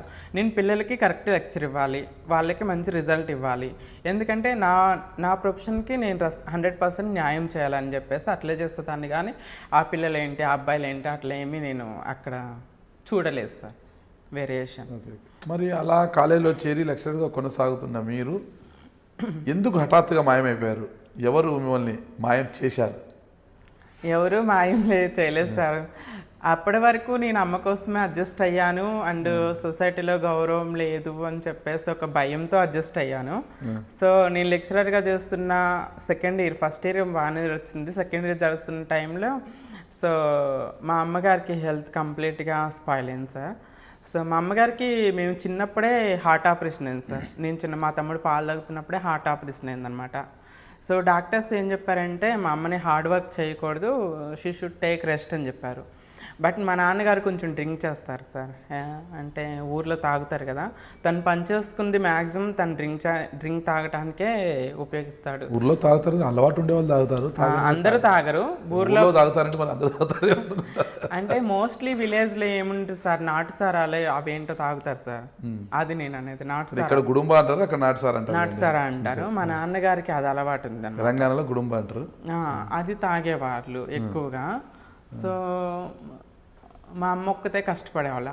డాక్టర్ చెప్పినా సర్జరీ అయిపోయినాక కూడా బాగా కూలి పనులు హార్డ్ వర్క్ చేసేవాళ్ళు మా మమ్మీ. తను ఒక్కళ్ళే కష్టపడి 2 అక్కలకి మ్యారేజ్ చేశారు. సో నన్ను తమ్ముడిని ఇద్దరిని చదివించారనమాట కష్టపడి. నేనంటే మొత్తం గవర్నమెంట్ స్కూల్స్లో ఫీజులు ఎక్కువ ఉండే, ఎగ్జామ్ ఫీజులు అయ్యానే అట్లీస్ట్ ఉంటాయి కదా సార్. మెయింటెనెన్స్. అక్కలు ఏం చదువుకోలేదా? అక్కలు ఏం చదువుకోలేదు సార్. పెద్దక్క 4th క్లాస్ చదువుకుంది. పెద్దక్కని కూడా ఇంకా తనకు తోడుగా పొలం పనులకు తీసుకెళ్లేదు అమ్మ, తనకు తోడుగా. చిన్నక్క 8th చదివింది సార్ అంతే. రాజు ఒకరే బాగా చదివింది. మా తమ్ముడు కూడా సార్ ఏం చదివాడు? ఎంటెక్ అయింది సార్. ఎంటెక్ చేశాడా? ఎంటెక్ చేసి జగ్గయ్యపేటలో ఒక చిన్న దాంట్లో పని చేస్తున్నాడు. అవును సార్. అంటే ఆ టైంలో ఏమంటారంటే ఎంటెక్ అయిపోగానే జాబ్లో జాయిన్ అవ్వలేదు సార్. అమ్మ చనిపోయింది, అక్కడికి వచ్చేసి. సో యాక్చువల్లీ ఏంటంటే లెక్చరర్గా జాబ్ చేస్తున్నప్పుడు అమ్మ అట్లా హార్డ్ వర్క్ మా కోసమే చెప్పుకోవాలి సార్. మా అక్కల పెళ్ళిళ్ళు చేయడానికి, నన్ను తమ్ముని చదివించడానికి మా అమ్మ బాగా హార్డ్ వర్క్ చేస్తుంది. ఆ టైంలో హార్ట్ బాగా సివియర్ ఎఫెక్ట్ అయింది సార్. సో సడన్లీ మేము హాస్పిటల్లో అరౌండ్గా 10 days ఉన్నాం, విజయవాడ మణిపాల్ హాస్పిటల్లో. అవి నా లైఫ్లో నాకు బ్లాక్ డేస్ అని చెప్పుకోవాలి సార్. ఎందుకంటే నన్నుగా ప్రేమించింది అమ్మ మాత్రమే. సొసైటీలో నన్ను యాక్సెప్ట్ చేయకపోయినా నన్ను చిన్నప్పటి నుండి పసిపిల్లలా చూసుకునేదాన్ని. ఎక్కడ ఒక్కదాన్ని వదిలేస్తే నేను ఎక్కడ ఏడుస్తాను, ఎవరైనా ఎగతాళి చేస్తే ఏడుస్తానని భయపడతానని చెప్పేసి మా అమ్మమ్మ గారు ఊరు వెళ్ళినా కూడా నన్ను తోడు తీసుకెళ్ళేవాళ్ళు సార్ మా అమ్మ. అంటే ప్రపంచంలో కల్మషం లేని ప్రేమ తల్లి ప్రేమ మాత్రమే సార్. సో ఆ టైంలో అమ్మ చనిపోయినప్పుడు నాకు ప్రపంచం ఏమనిపించలేదు సార్. ప్రపంచం అంతా శూన్యం అనిపించింది. ఇంకా నన్ను ఎవరు యాక్సెప్ట్ చేయరు. నేను ఒకవేళ బయటికి వెళ్తే అలా బ్రతకలేను. అమ్మకి మాట ఇచ్చాను, సొసైటీలో గౌరవంగా బ్రతుకుతానని అమ్మకి మాట ఇచ్చాను. నేనే వాళ్ళు వెళ్తే ఒక బెగ్గర్ కానీ సెక్స్ వర్కర్ కానీ నేను మారాల్సి వస్తుందేమో, బట్ నాకు ఆ లైఫ్ వద్దు. అమ్మ చనిపోయింది, ఇప్పుడు నన్ను ఎవరు యాక్సెప్ట్ చేయరు ఇంట్లో. అప్పటికి నాన్న నన్ను ఇష్టపడేవాళ్ళు కదా సార్. నాన్నకి నేనంటే అసహ్యం కొంచెం. 1 type ఆఫ్ అంటే నా వల్ల తను పరుగు పోతుందని. నాన్నని కూడా నేను తప్పుపట్టాను సార్. నా వల్ల ఊర్లో వాళ్ళ అది మాటలంటం వల్ల తను పరుగు పోతుందని. అమ్మ ముందు చనిపోయారా, నాన్న ముందు చనిపోయారా? అమ్మ సార్. అమ్మ ముందు చనిపోయారు. అవును సార్. అమ్మ చనిపోయిన తర్వాత నాన్న ఎలా చూశారు మిమ్మల్ని? అమ్మ చనిపోయిన తర్వాత నాన్నలో కొంచెం చేంజ్ వచ్చింది సార్. అమ్మ చనిపోయిన కొన్ని రోజుల తర్వాత నాన్న కూడా యాక్సెప్ట్ చేశారు. ఎందుకంటే ఇంకా తనకి ఎవరు లేరు, తనని ఎవరు యాక్సెప్ట్ చేయరు అనే ఉద్దేశంతో నాన్న కూడా కొంచెం ప్రేమించడం స్టార్ట్ చేశాడు. దేవుడు నా మీద పగబట్టాడో లేకపోతే నేను చేసిన ఎందుకో తెలియదు సార్. అప్పుడే పోనీలా అమ్మ చనిపోయింది, అమ్మ ప్రేమను కూడా నాన్నలో చూసుకుందాం అనుకునే టైంకి నాన్న కూడా చనిపోయారు. ఆ ఫీల్ అలోన్ సార్. అమ్మ చనిపోయేటప్పుడు నేను సూసైడ్ అటెంప్ట్ చేశాను సార్. అవునా? ఓకే. ఎలా అంటే విలేజ్లో పొలంకి మందులు చల్లుతారు కదా, పొలంకి చల్లే మందు ఉంటే ఇంట్లో తాగాను. బ్రతకాలనిపించలే. ఎందుకంటే ఇంక నన్ను ఎవరు యాక్సెప్ట్ చేయరు, నాకు ఇంక ఫ్యూచర్ లేదు, నేను ఇంకా బ్రతకలేను, నా కోసం ఫైట్ చేసే వాళ్ళు లేరు, నా మీద ప్రేమ చూపించే వాళ్ళు ఎవరు లేరని చాలా బాధ అనిపించింది సార్. సరే ఇంకా అక్క తమ్ముడు నోటీస్ చేస్తే నన్ను బ్రతికించారు.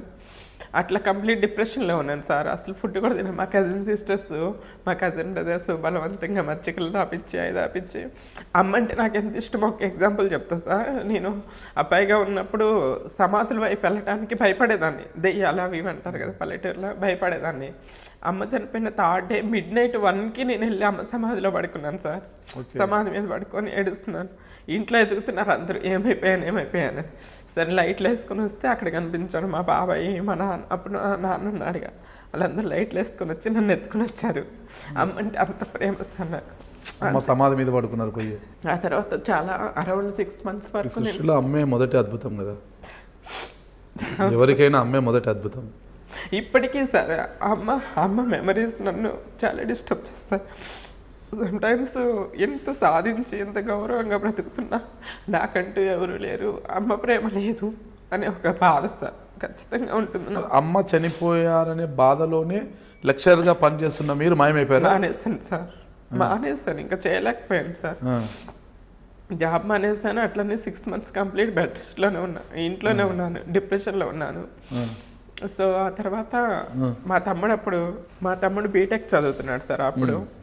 సో మా తమ్ముడికి కొంచెం ఎక్స్పెన్సివ్ అవుతాయి, అమ్మ చనిపోయింది, ఇంకా ఇంట్లో ఎడ్యుకేషన్ కంప్లీట్ అయిపోయి ఒక ఇన్కమ్ ఎర్న్ చేసే స్టేజ్లో ఉండింది నేనే సార్. ఓకే. సో నేను ఒక స్టెప్ ముందుకు తీసుకోవాలి. చాలామంది మా చుట్టుపక్కల వాళ్ళు, నా ఫ్రెండ్స్ కానీ నా ట్రాన్స్జెండర్ ఫ్రెండ్స్ కొంతమంది పరిచయం ఉంటారు కదా, వాళ్ళందరూ నాకు సజెస్ట్ చేశారు. సో నువ్వు ప్లేస్ చేంజ్ అవ్వాలి, అప్పుడే కొంచెం అమ్మ మెమరీస్ నుండి కొంచెం దూరం అవుతావు, నువ్వు కొంచెం నార్మల్ అవ్వగలవు అని చెప్పారు. అందులో నేను ఇన్కమ్ కూడా సంపాదించాలి, ఎందుకంటే ఎడ్యుకేషన్ కంప్లీట్ అయింది, నేనే, తమ్ముడు బీటెక్ చదువుతున్నాడు అప్పుడు. సో అక్కలిద్దరికి పెళ్ళి అయిపోయింది. పెద్ద అక్కకి మా బావగారు చనిపోయారు, 2 చిన్నపిల్లలు. అక్క కూడా వచ్చి మా ఇంట్లోనే ఉంటుంది.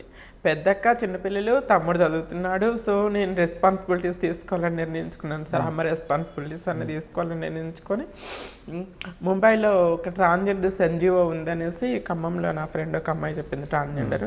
సో ఆమెకు ఫోన్ చేస్తాను, చాందిని హాజీ, ఆమె త్రివేణి సమాజ్ వికాస్ కేంద్రంలో ఒక ఎన్జిఓ రన్ చేస్తారు.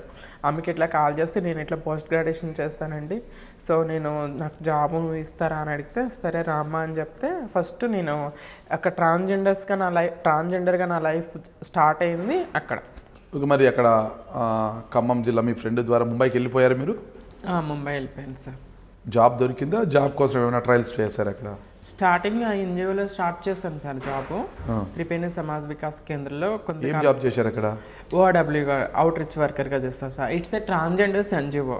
ట్రాన్స్జెండర్స్ ఫేస్ చేస్తున్న ప్రాబ్లమ్స్కి ఎన్జిఓస్ ఉంటాయి కదా, వాళ్ళకి సపోర్ట్ ఇవ్వటము, కౌన్సిలింగ్ ఇవ్వటము, వాళ్ళ లైఫ్ స్టైల్ చేంజ్ చేయడానికి ప్రయత్నించడం, ఇన్ కేస్ పోలీసుల ద్వారా, టపోరీల ద్వారా ఏమైనా ప్రాబ్లమ్స్ వచ్చినప్పుడు అవి సాల్వ్ చేయటం, లైక్ దట్ జాబ్ అనమాట. అందులో కొంతకాలం చేస్తాను సార్, 2 years చేస్తాను. దాని తర్వాత సేవానికేతన్ అని, అది ఒక క్రిస్టియన్. ఇంట్లో చెప్పే వెళ్ళిపోయారా మీరు? మీ సిస్టర్స్కి, మీ బ్రదర్కి చెప్పే వెళ్ళిపోయారా? చెప్పకుండా గాయమైపోయారా?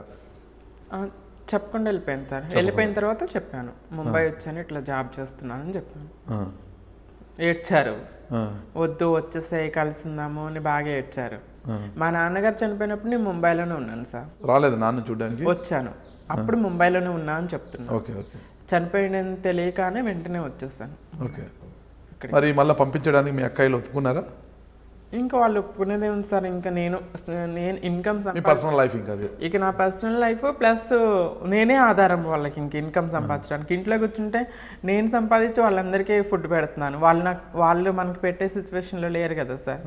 అమ్ముంటే దర్జాగా నేను కాళ్ళ మీద కాలేసుకొని కూర్చున్నా ఎట్లన్నా నాకు తిండి పెడుతుంది. ఇప్పుడు నేను ఎవరి మీద డిపెండ్ అవ్వగలను? వాళ్ళు పెడతారు, జీవితాంతం పెడతారని నమ్మకం లేదు కదా. నేను ఇంకా మూవ్ ఆన్ అయ్యాను, కొంచెం మైండ్ చేంజ్ అయింది, డిప్రెషన్ బయటకు వచ్చాను. ఇంకా నా లైఫ్ నేను సెటిల్ చేసుకోవాలి కదా. సో చిన్నప్పటి నుండి అనుకున్నాను కదా, I want to fulfil my dreams. నన్ను నేను అమ్మాయిలాగా మార్చుకున్నాను. ముంబై వెళ్ళటంతోనే కంప్లీట్ ఇంకా అమ్మాయి డ్రెస్లోనే ఉండేదాన్ని, ఆఫీస్కి కూడా అమ్మాయిలాగే వెళ్ళిపోయేదాన్ని. ఇంకా అంటే మీరు ముంబై వెళ్ళిన తర్వాత జాబ్ చేస్తున్నారు కదా, అప్పటికే సర్జరీ చేసుకున్నారా? లేదు సార్, చేసుకోలేదు. అంటే నేను ఎంక్వైరీ చేశాను సార్, యాజ్ ఏ ఎడ్యుకేటెడ్గా. నేను అందరూ చేయించుకున్నట్టుగా 10, 20 వేలు, 30 వేలు డబ్బు కోసం ఆస్తిపడే ఆ సర్జరీస్ నేను చేయించుకోవాలనుకోలేదు. ఇన్ కేస్ నేను కంప్లీట్ అమ్మాయిలాగా మారాలనుకుంటున్నాను. ఇన్ కేస్ ఫ్యూచర్లో నేను మ్యారేజ్ చేసుకున్నా నా భర్తను నేను సాటిస్ఫై చేయాలి. So I want to complete female surgery with legally చేయించుకోవాలనుకుని ఎంక్వైరీ చేశాను. సర్జరీ చేయించుకోవాలని ఆలోచన రాగానే ఎంక్వైరీస్ చేస్తే నాకు తెలిసింది ఏంటంటే, doctor Narendra Kaushik, he's the number 1 in India. Entire ఇండియాలో హీఈస్ నెంబర్ 1. ఇండియా మొత్తంలోకి ఢిల్లీలో డాక్టర్ నరేంద్ర కౌశిక్ గారు. సో నేను ఎంక్వైరీ చేస్తాను. ఎంక్వైరీ చేస్తే అతను చెప్పారు, బట్ ఈజ్ చాలా ఎక్స్పెన్సివ్, 5 lakhs అని చెప్పారు. సో నాకు అంత ఇన్కమ్ కావాలంటే సో దట్స్ ద రీజన్ నేను వెయిట్ చేశాను కొంతకాలం. అట్లా త్రివేణి వికాస్ కేంద్రంలో కొంతకాలం పనిచేశాను, 2 years. కొంత మనీ కొంత సేవ్ చేశాను. దాని తర్వాత క్రిస్టియన్స్ ఎన్జిఓ సేవానికేతన్ అని RCM వాళ్ళు ఉంటారు సార్, వాళ్ళు కూడా డిఫెండమ్కి వాళ్ళకి సర్వీస్ చేస్తారు. అందులో కమ్యూనిటీ కోఆర్డినేటర్గా కొంతకాలం చేశాను. సో కొంత మనీ ఎర్న్ చేశాను. అది ఇది కలిపి ఒక 2.5 lakhs 3 lakhs వరకు కొంచెం ఎర్న్ చేశాను అనమాట. దాని తర్వాత కొంత అప్పు చేశాను సార్. కొంత అప్పు చేసేసి అండ్ ఇంట్రెస్ట్ కొద్దికి అప్పు తీసుకొని ఫ్రెండ్స్ దగ్గర చేబదులు తీసుకొని ఫైనల్లీ నేను 2016లో కంప్లీట్ ఫీమేల్ సర్జరీ చేయించుకున్నాను ఢిల్లీ వెళ్ళి డాక్టర్ నరేంద్ర కౌశిక్ దగ్గర. ఆయన ఏం చేస్తారంటే సర్జరీతో పాటుగా డాక్టర్ సర్టిఫికేట్ ఇస్తాడు. షీఈ్ మెంటల్లీ అంటే ఫస్ట్ ఎవరికి పడితే వాళ్ళకి ఆయన సర్జరీ చేయరు. ఇప్పుడు ఇల్లీగల్గా చేసే వాళ్ళు ఉన్నారు అనుకో, అబ్బాయిలు వెళ్ళేసి నేను ట్రాన్స్జెండర్ సర్జరీ చేయన్నా వాళ్ళు చేస్తారు. ఆయన అట్లా కాదు, ఫస్ట్ సైకాట్రిస్ట్ సర్టిఫికేట్ తీసుకోవాలి. ఎందుకంటే మనం మెంటల్గా ఫీమేల్ అని చెప్పేసి సైకాట్రిస్ట్ సర్టిఫికేట్ ఇస్తాడు. మన థాట్స్ అవన్నీ ఫస్ట్ సైకాట్రిస్ట్ టెస్ట్ అయిపోయింది నాకు. సో సైకాట్రిస్ట్ టెస్ట్ చేసినప్పుడు చిన్నప్పటి నుండి మన బిహేవియర్ ఏంటి, ఎట్లా పెరిగాము, ఏమి ఆశలు అవన్నీ చెప్పుకుంటే షీఈ్ మెంటల్లీ ఫీమేల్ అని చెప్పేసి సైకాట్రిస్ట్ సర్టిఫికేట్ ఇస్తాడు. దాని తర్వాత ఆ సర్టిఫికేట్ తీసుకొని ఆ డాక్టర్ దగ్గరికి వెళ్తేనే ఆయన సర్జరీ చేస్తాడు. సైకాట్రిస్ట్ సర్టిఫికేట్ లేకపోతే ఆయన సర్జరీ చేయడం అనమాట. ఇట్స్ ఏ ప్రాపర్ సర్జరీ కాబట్టి. సో ఆయన సర్జరీ అయిపోయిన తర్వాత తను సర్టిఫికేట్ ఇస్తారు. Surgery completed, she mentally physically also female అని చెప్పేసి తను సర్టిఫికేట్ ఇచ్చాడు. దాన్ని బేస్ చేసుకొని నేను Aadhaar card, PAN card, voter ID అన్నీ ప్రిపేర్ చేసుకున్నాను ఫీమేల్. సో ఆ సర్టిఫికేట్ని బట్టి ఫస్ట్ ఏం చేయాలంటే name change gender change certificate తీసుకోవాలి కదా సార్. Name change gender change certificate తీసుకున్నాను. నేమ్ చేంజ్ ఫలాని ఎక్స్ నేమ్ నుండి ఫలాని హర్షినిగా బోత్ ఆర్ సేమ్. ఎందుకంటే నా ఎడ్యుకేషన్ సర్టిఫికేట్స్ అన్నీ మేల్ నేమ్తో ఉన్నాయి, రాజు అని మెయిల్ నేమ్తో ఉన్నాయి. సో ఇఫ్ నేను హర్షిని అని Aadhaar card, PAN card, voter ID, even పాస్పోర్ట్లో కూడా హర్షిని అని ఉంటుంది నాకు. సో ఈ సర్టిఫికేట్స్ పట్టుకొని నేను జాబ్కి వెళ్తే నీ ఎడ్యుకేషన్ డాక్యుమెంట్స్ అడుగుతారు. సో రాజు అని ఉంటుంది ఎడ్యుకేషన్లో. ఇది ఇద్దరం మేము ఒకటే అని చెప్పేసి రెండింటిని కంబైన్ చేయడానికి డాక్యుమెంట్ కావాలిగా. It's a name change gender change certificate తీసుకున్నాను కోర్టు నుండి. సో దాన్ని పట్టుకొని నేను జాబ్స్ కోసం ఇంకా ట్రై చేస్తాను. అంటే ఎన్జిఓస్లో జాబ్ చేస్తుంటే ఏముంటుందంటే ఎవ్రీ ఇయర్ శాలరీ ఇన్కమ్ ఉండదు, ఇన్సూరెన్స్ పాలసీస్ అవి ఉండవు. సో నాకు ఎడ్యుకేషన్ ఉంది కాబట్టి, క్వాలిఫికేషన్ ఉంది. సో నేను కార్పొరేట్ సెక్టార్ షిఫ్ట్ అవుతాను. కార్పొరేట్ సెక్టార్లో ఏంటంటే ఎవ్రీ ఇయర్ శాలరీ ఇంక్రీజ్ అవుతుంటుంది. మనకి లైఫ్ ఇన్సూరెన్స్ ఉంటుంది, health insurance. In case A problem వచ్చినా కూడా హాస్పిటల్ ఛార్జెస్ అన్నీ ఫ్రీ ఉంటాయి కదా సార్. సో సెక్యూరిటీ ఉంటుంది లైఫ్ అని చెప్పేసి నేను కార్పొరేట్ సెక్టార్ షిఫ్ట్ అవ్వాలని జాబ్స్ కోసం ట్రై చేస్తాను సార్. అన్నీ పెట్టుకొని డాక్యుమెంట్స్ అన్ని ప్రిపేర్ చేసుకున్నాను. నేమ్ చేంజ్ సర్టిఫికేట్ పెట్టుకున్నాను. చిన్న డౌట్, నేమ్ చేంజ్ అంటున్నారు కదా. నేమ్ చేంజ్ రాజు నుంచి హర్షినిగా పేరు మారిన సంవత్సరం ఇప్పుడు 2016 సార్. 2016లో పేరు పూర్తిగా మారింది. పేరు పెట్టింది ఎవరు? నేనే పెట్టుకున్నాను. మీరే పెట్టుకున్నారా? హర్షిని అని ఎందుకు పెట్టుకోవాలనుకున్నారు? కమ్యూనిటీ వాళ్ళు అక్కడ ముంబైలో చన్ని హాజీ ఎన్జిఓ వాళ్ళు అన్నారు, వాళ్ళు నాకు హసీనా అని పేరు పెట్టారు సార్. తను ముస్లిం అనమాట, ఆమె అక్కడ హెడ్. నాకు హసీనా అని పేరు పెట్టారు. యాజ్గా నాకు అమ్మ నాన్న ఈ పెట్టిన పేరు నాకు నా పేరు పక్కన మా నాన్నగారి పేరు, ఎందుకంటే జన్మనిచ్చింది మా అమ్మ నాన్న కదా, వాళ్ళ పేరు రావాలి. హసీనా అని పేరు ఉంటే మా అమ్మ నాన్న పేరు పెట్టుకోలేను కదా, ముస్లిం పేరు కదా. సో దట్స్ ద రీజన్ నేను నా పేరు మార్చుకోవాలని నేను నిర్ణయించుకొని హర్షిని అంటే హ్యాపీనెస్ లైక్ అట్ మీనింగ్ వస్తుంది. సో అప్పుడు నా లైఫ్లో హ్యాపీనెస్ అనేది లేదు సార్. ఇప్పుడు ఓకే. హర్షినిలో అమ్మ నాన్నల పేర్లు ఎలా వస్తాయి? రాదు sir. Back Harshini daughter of Tirupati అని వస్తుంది కదా, అట్లా. ఇప్పుడు హసీనా ఉండి డాటర్ ఆఫ్ తిరుపతి అని రాలేదు కదా, అట్లా. అందుకోసం నేను మార్చుకున్నాను సార్. హర్షిని అనే పెట్టుకోవాలనుకున్నారు. నామకరణం మీకు మీరే చేసుకున్నారు. ఏమైనా ఫంక్షన్ చేశారు ఆ రోజు? అదేం లేదు సార్. 2016 డేట్ ఏమైనా గుర్తుందా? డేట్ గుర్తులేదు సార్. July sir. సర్జరీ అయింది జూలై. ఇక ఆ మంత్ ఆ ఇయర్ 2016 జూలైలో సర్జరీ అయింది. అంతైనా మీకు అంత ఒక 6 years అయింది అంతే? అంతే సార్. ఇంకా 6 years పూర్తవుతుంది జూలై వస్తే. అంతే. ఓకే. మరి అక్కడ ఎన్జిఓస్లో అంతా చేసి కార్పొరేట్ సెక్టార్స్కి వచ్చి మీరు ఉద్యోగ అన్వేషణలో ఎలాంటి ఇబ్బందులు ఎదుర్కొన్నాను సార్. స్టార్టింగ్లో చాలామంది రిజెక్ట్ చేశారు, ట్రాన్స్జెండర్స్కి మేము జాబులు ఇవ్వట్లేదు అని చెప్పేసి స్టార్టింగ్లో ఎవరు ఇవ్వలేదు సార్, చాలా కంపెనీస్. బట్ నేను ఓటమిని అంగీకరించలేదు, ప్రయత్నిస్తున్నాను. I have faced one problem. అట్లాంటి టైంలో ఒక కంపెనీకి ఇంటర్వ్యూకి వెళ్ళాను. సో ఓకే అన్నారు ఫస్ట్. అంటే వాళ్ళు గుర్తుపడి నేను కంప్లీట్ ఫీమేల్లా ఉంటానని చాలామంది కాంప్లిమెంట్ ఇస్తారు సార్. బట్ మీరు దీన్ని కూడా ఏమైనా గులాబీ పూలు ఇచ్చారు ఎవరన్నా? ఆఫ్కోర్స్ సార్ కాంప్లిమెంట్స్ ఇచ్చేవాళ్ళు కంప్లీట్ ఫీమేల్లా ఉంటారని. బట్ వాళ్ళు కూడా నేను ట్రాన్స్ అని గుర్తుపట్టలేదేమో, ఫీమేల్ అనుకున్నారు. ఆ మబ్బులో ఎవరైనా ఆలోచన ఎవరైనా గులాబీ పూలు ఇచ్చారా? ఇవ్వలేదా? ప్రపోజల్స్ అయితే వచ్చినాయి సార్. వచ్చినాయా? ముంబైలో ఉన్నప్పుడు.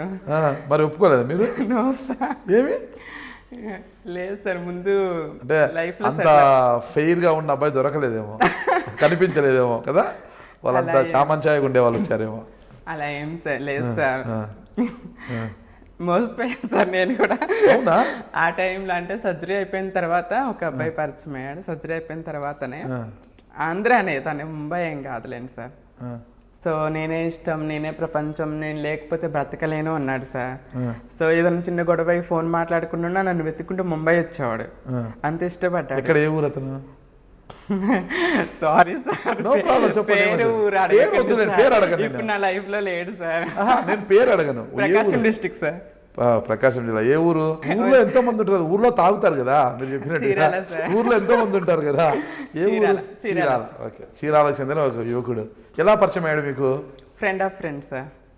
Okay, friend of friend. First friendship, caring అంతా కేరింగ్గా మాట్లాడటం అదంతా అట్రాక్షన్ అదైంది సార్. కొంతకాలం ఫ్రెండ్స్గా అట్లా అయింది. తర్వాత ప్రపోజ్ చేస్తాడు, నువ్వంటే ఇష్టం బాగా, నీ క్యారెక్టర్, నీ బిహేవియర్, యువర్ వే ఆఫ్ తెలీదా? తెలుసు సార్, తెలిసే న్యూ వే ఆఫ్ లివింగ్ నాకు చాలా ఇష్టం అదేదని ప్రపోజ్ చేస్తాడు. సో యాక్చువల్గా ఏంటంటే అప్పుడే అమ్మ నాన్న ప్రేమకు దూరమై ఒంటరిగా ఫీల్ అవుతున్నా నేను. అబ్బాయి చూపించే కేరింగ్కి అదంతా కూడా నేను నిజమే అనుకున్నాను సార్. నిజమే అనుకున్నాను, అది కూడా నిజమే. మేబీ అంత గుడ్డిగా మోసపోలేము కదా. సో అంటే ఒక ఫోన్ ఆపేసుకుని మాట్లాడకపోతే నా కోసం ఎత్తుకున్న ముంబై వచ్చే అంత ప్రేమ ఉన్నప్పుడు ఒక అమ్మాయి ఈజీగా అట్రాక్ట్ అవుతుంది కదా సార్. అలా మేము ఉన్నాం సార్ అరౌండ్గా ఒక 4 years కాంట్రాక్ట్లో ఉన్నాము. దాని తర్వాత కొంచెం చిన్న చిన్న గొడవలు రావటం, తనకి మ్యారేజ్ ఫిక్స్ అయ్యి ఇంట్లో వాళ్ళు బలవంతంగా మ్యారేజ్ చేస్తున్నారని చెప్పాడు. సో నిన్నే పెళ్లి చేసుకుంటా అన్నాడు. నాకు పిల్లలు పుట్టరని చెప్తే టెస్ట్ బేబీలో పిల్లల్ని కందాము, లేకపోతే సరోగామి ద్వారా పిల్లలు కందాము, అనాథ పిల్లల్ని అడాప్ట్ చేసుకుందామని తనే నాకు సజెషన్స్ ఇచ్చాడు. ఇప్పుడు మరి ఫ్యామిలీని ఎందుకు ఒప్పించలేకపోయావు నువ్వు అని క్వశ్చన్ చేస్తే నేను భయంకరంగా మాటలు అనేసి మీ లైఫ్లో అది ఇది అని చెప్పేసి, ముందు తెలియదా నీకని చెప్పేసి. టెస్ట్ బేబీ ద్వారా మీ అండం కావాలి కదా, తన ద్వారా తన స్వరం వేరే వాళ్ళ ద్వారా ఇప్పుడు సార్ టెక్నాలజీస్ వచ్చాయి కదా. నాది లేకపోయినా తన ద్వారా తన పిల్లలు, ఓన్లీ తన పిల్లలు కావాలనుకున్నా. అంతే, మేబీ అట్లానే అనుకోండి. అంటే కంటేనే తల్లి అవ్వాలని ఎక్కడా లేదు సార్. ప్రేమకి మన తల్లి ప్రేమ ఇవ్వటానికి పిల్లల్ని కనాలకి, without uterus I can be a mother. ప్రేమ ఉంటే సరిపోతుందని నా ఒపీనియన్ సార్. తల్లి ప్రేమ. ఇప్పుడు ఎంతోమంది తల్లులు పిల్లల్ని కనకపోయినా తల్లులు అవుతున్నారు కదా సార్. ట్రాన్స్జెండర్సే కాదు, అమ్మాయిలు కూడా పిల్లలు కనలేని అమ్మాయిలు చాలామంది ఉన్నారు. వాళ్ళు పిల్లల్ని అడాప్ట్ చేసుకొని తన భర్తకు పుట్టిన పిల్లల్ని చూసుకుంటున్నా కూడా తల్లి అవుతున్నారు. తల్లి తత్వానికి ప్రేమ ఉంటే సరిపోతుందని నా అభిప్రాయం. సో అట్లా ఇంకా సమ్ ఇష్యూస్ వల్ల he got married sir. He got married. తర్వాత నిజంగా వాళ్ళ ఇంట్లో వాళ్ళు బలవంతంగా చేశారా, మీ దగ్గర నటించాడా? మేబీ నటించుండొచ్చు, మేబీ అతను కూడా. తర్వాత ఇంకా ఎవరో వాళ్ళ ఇల్లు మాటలు చెప్పుంటారు, ట్రాన్స్జెండర్స్ ఎందుకు లైఫ్ అది ఇది అని చెప్పుండొచ్చు. ఇన్ఫ్లుయెన్స్ అయ్యాడు అనిపించింది నాకు. ఎంతవరకు వెళ్ళింది మీ ప్రేమ? ఎంతవరకు వెళ్ళిందంటే నార్మల్ ప్రేమికులు ఎంతవరకు వెళ్తారు అంతవరకు వెళ్ళాం సార్. సినిమాలు, ఒక కూల్ డ్రింక్, 2 స్ట్రాల వరకు వెళ్ళిందా? ఎక్కడెక్కడ టూర్ వెళ్ళారేంటి? భద్రాచలం వెళ్ళాం సార్, ఇంకా చాలా ఊర్లు వెళ్ళాం. అవి టూర్లా? భద్రాచలం అంతా దైవ దర్శనం కదా. వెళ్ళాం సార్. Okay okay. చాలా సినిమాలకి, షికార్లకి వెళ్ళాము. శ్రీడే వెళ్ళాము వన్స్.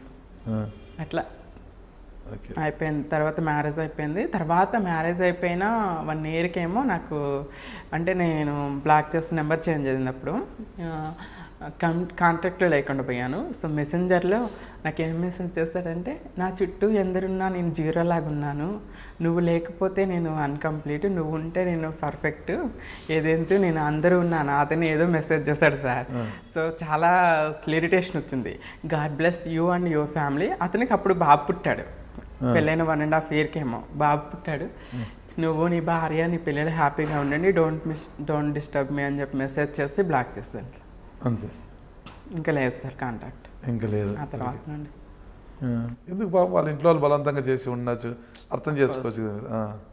నిజంగా నన్ను ప్రేమించి నాకు లైఫ్ ఇవ్వాలి అనుకున్నప్పుడు ఇంట్లో వాళ్ళు బలవంతం చేసినా కూడా చేసుకోకూడదు. అతను టైం తీసుకోవాలి, ఒప్పించాలి, నచ్చ చెప్పాలి. అట్లా అని అంటే ప్రేమ పేరుతో ఏమంటారు సార్, ప్రేమ పేరుతో శరీరాన్ని వాడుకొని వదిలేసిన వాడినైనా క్షమించవచ్చు, కానీ మనసుతో గేమ్స్ ఆడే వాళ్ళని క్షమించలేము సార్. ఎందుకంటే శరీరంకి అయిన గాయాలు త్వరగా మానుతాయి సార్, మనసుకైన గాయాలు మానవు. అప్పటికే నేను డిప్రెషన్లో ఉండి అప్పుడే బయటకు వచ్చి నా లైఫ్ ఏదో నేను మూవ్ అవుతుంటే, నేను రమ్మన్నా నా లైఫ్లోకి, నువ్వే నా లైఫ్లోకి వచ్చావు, నేనే నీ ప్రపంచం అని నువ్వే చెప్పావు, ఆశలు చూపించావు. సార్, ఒంటరిగా ప్రయాణం చేసుకుంటూ వెళ్ళటం కష్టమేం కాదు. మనిషి వెళ్తాడు.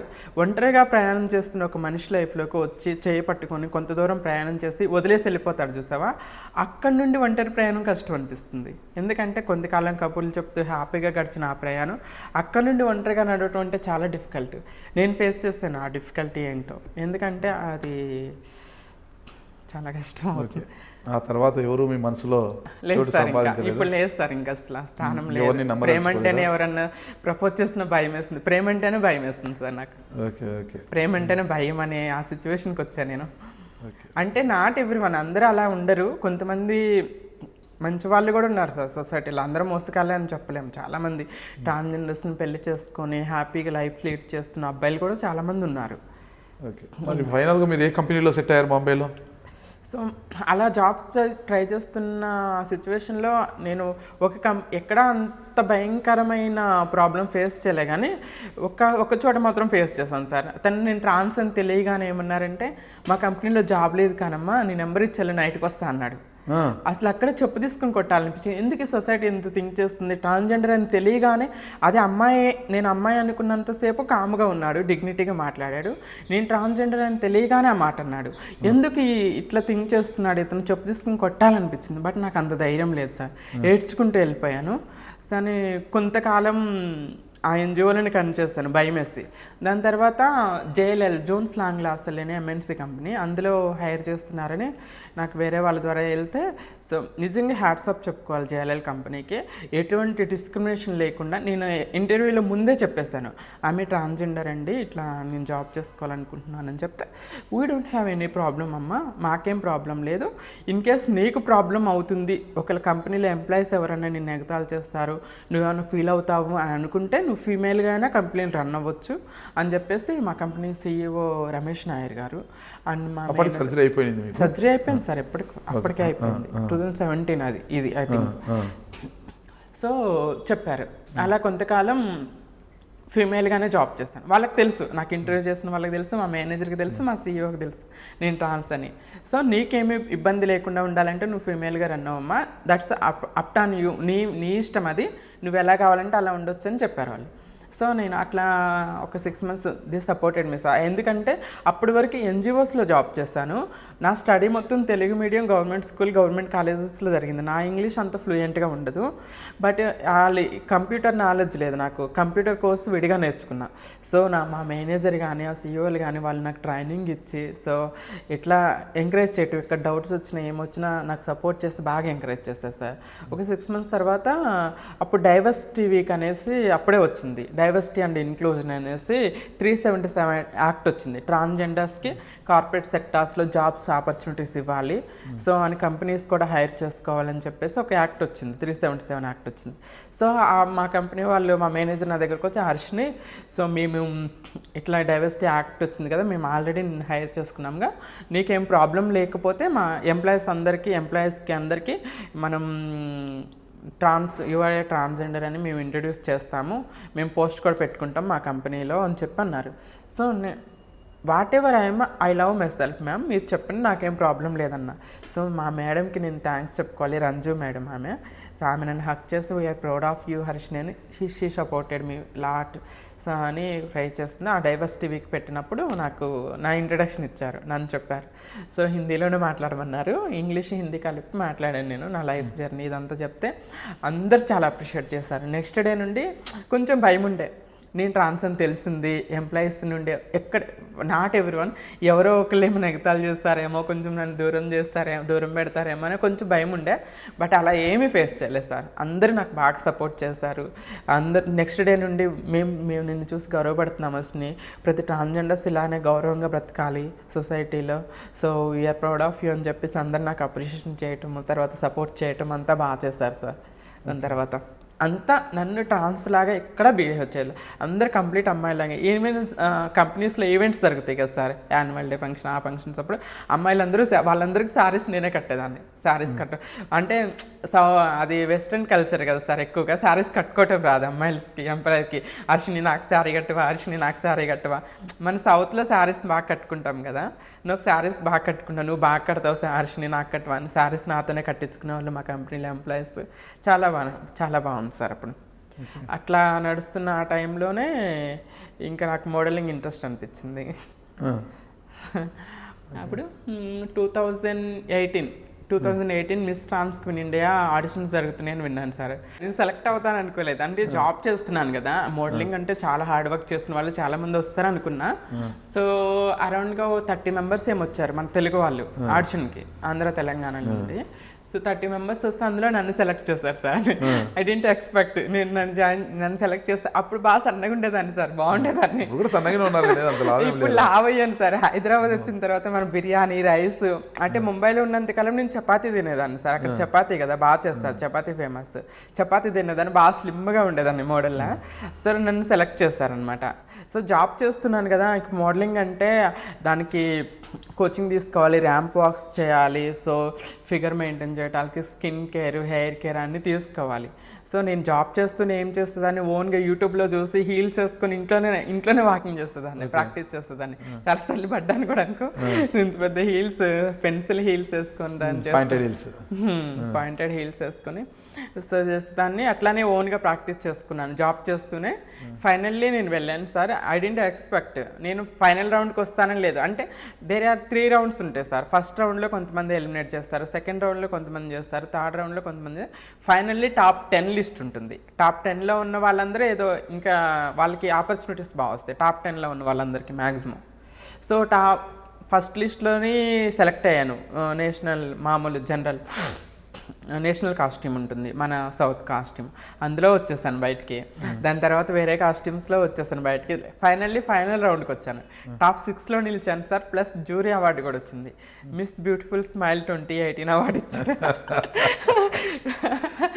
నాకు అప్పటి వరకు తెలియదు నా స్మైల్ అంత బ్యూటిఫుల్గా ఉంటుంది.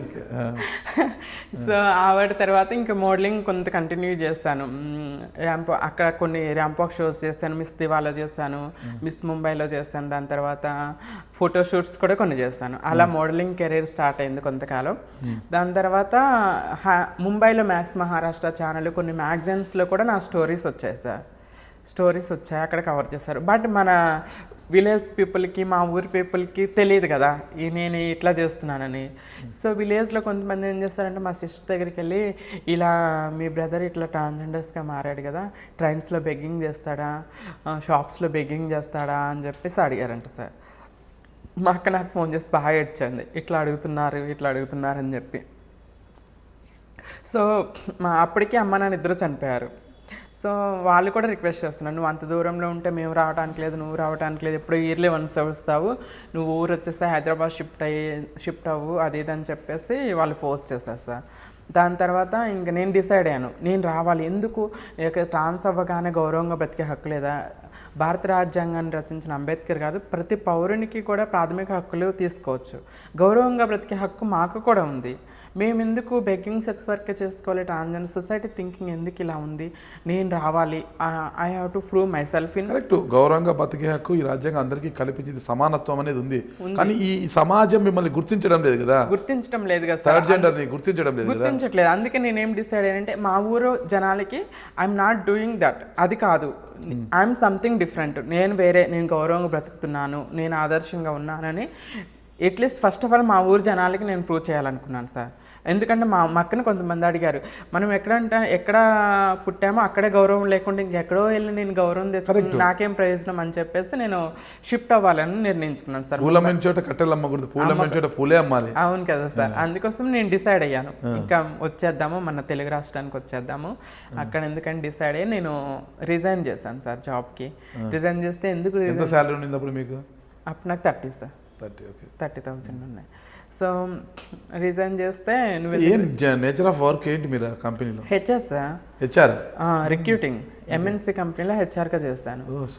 సో రిక్రూటింగ్ ఉంటుంది కంపెనీలో. జాయిన్ అయిన ఎంప్లాయీస్కి మేము ఐడి కార్డ్ డిస్ట్రిబ్యూట్ చేయటం, శాలరీస్ డిస్ట్రిబ్యూట్ చేయటం, ఏమైనా ప్రాబ్లమ్స్ వర్క్స్ డిస్ట్రిబ్యూట్ అవన్నీ ఉంటాయి, హెచ్ఆర్గా చేస్తాను. సో దాని తర్వాత నేను హైదరాబాద్ షిఫ్ట్ అయ్యాను సార్. హైదరాబాద్ షిఫ్ట్ అయినాక ఇక్కడ కెరీరు అంటే చిన్నప్పటి నుండి ఒక ఆశ ఉండేది సార్. చిన్నప్పుడు నేను చిన్నగా ఉన్నప్పుడు టీవీ చూస్తున్నప్పుడు హీరోయిన్స్ని చూస్తున్నప్పుడు అప్పుడు ఎంత బాగుంటుంది, నన్ను నేను స్క్రీన్ మీద చూసుకోవాలని ఒక ఆశ ఉండేది. సో నేను యాక్టింగ్ చేయాలి, నన్ను నేను స్క్రీన్ మీద చూసుకోవాలని అంటే ఇప్పటికి ఫైనాన్షియల్గా సెటిల్ అయ్యాం. మా తమ్ముడిది కూడా ఇంకా ఎడ్యుకేషన్ కంప్లీట్ అయింది, మా ఊర్లోనే జాబ్ చేస్తున్నాడు. ఫైనాన్షియల్గా వీఆర్ సెటిల్డ్. అంటే నాట్ మచ్ రిచ్ కానీ ఇక బ్రతకగలం, తినడానికి ప్రాబ్లం లేదు అనే సిచ్యువేషన్. ట్రాన్స్ఫర్ ఇండియా గెలుపుతో కిరీటంతో పాటు ఎంత క్యాష్ ఇచ్చారేంటి? క్యాష్ ఏమి ఇవ్వలేదు సార్, గిఫ్ట్ ప్రైజ్లు ఇచ్చారు, కొన్ని గిఫ్ట్స్ ఇచ్చారు, కూపన్స్ అవి ఇవి ఇచ్చారు. అంటే ఫస్ట్ గెలిచిన వాళ్ళకే ఉంటుంది సార్, అరౌండ్ 5 lakhs ఏమో ఉంటుంది. ఫస్ట్ కిరీటం వచ్చిన వాళ్ళకే ఉంటుంది. మిగతా జ్యూరీ మెంబర్కి first runner, second, third, fourth, top 10 వాళ్ళందరికీ గిఫ్ట్ కూపన్స్ ఇస్తారు. టాప్ 6 టాప్ 6 టాప్ 10 వాళ్ళందరికీ గిఫ్ట్ కూపన్స్ ఇస్తారు అనమాట. ఫస్ట్ వచ్చిన వాళ్ళకి మాత్రం 5 lakhs క్యాష్ ప్రైజ్ ఉంటుంది. ఇంకా తర్వాత హైదరాబాద్ షిఫ్ట్ అయిన తర్వాత ఇంకా ఫస్ట్ థియేటర్ షోస్ చేశాను సార్ నేను.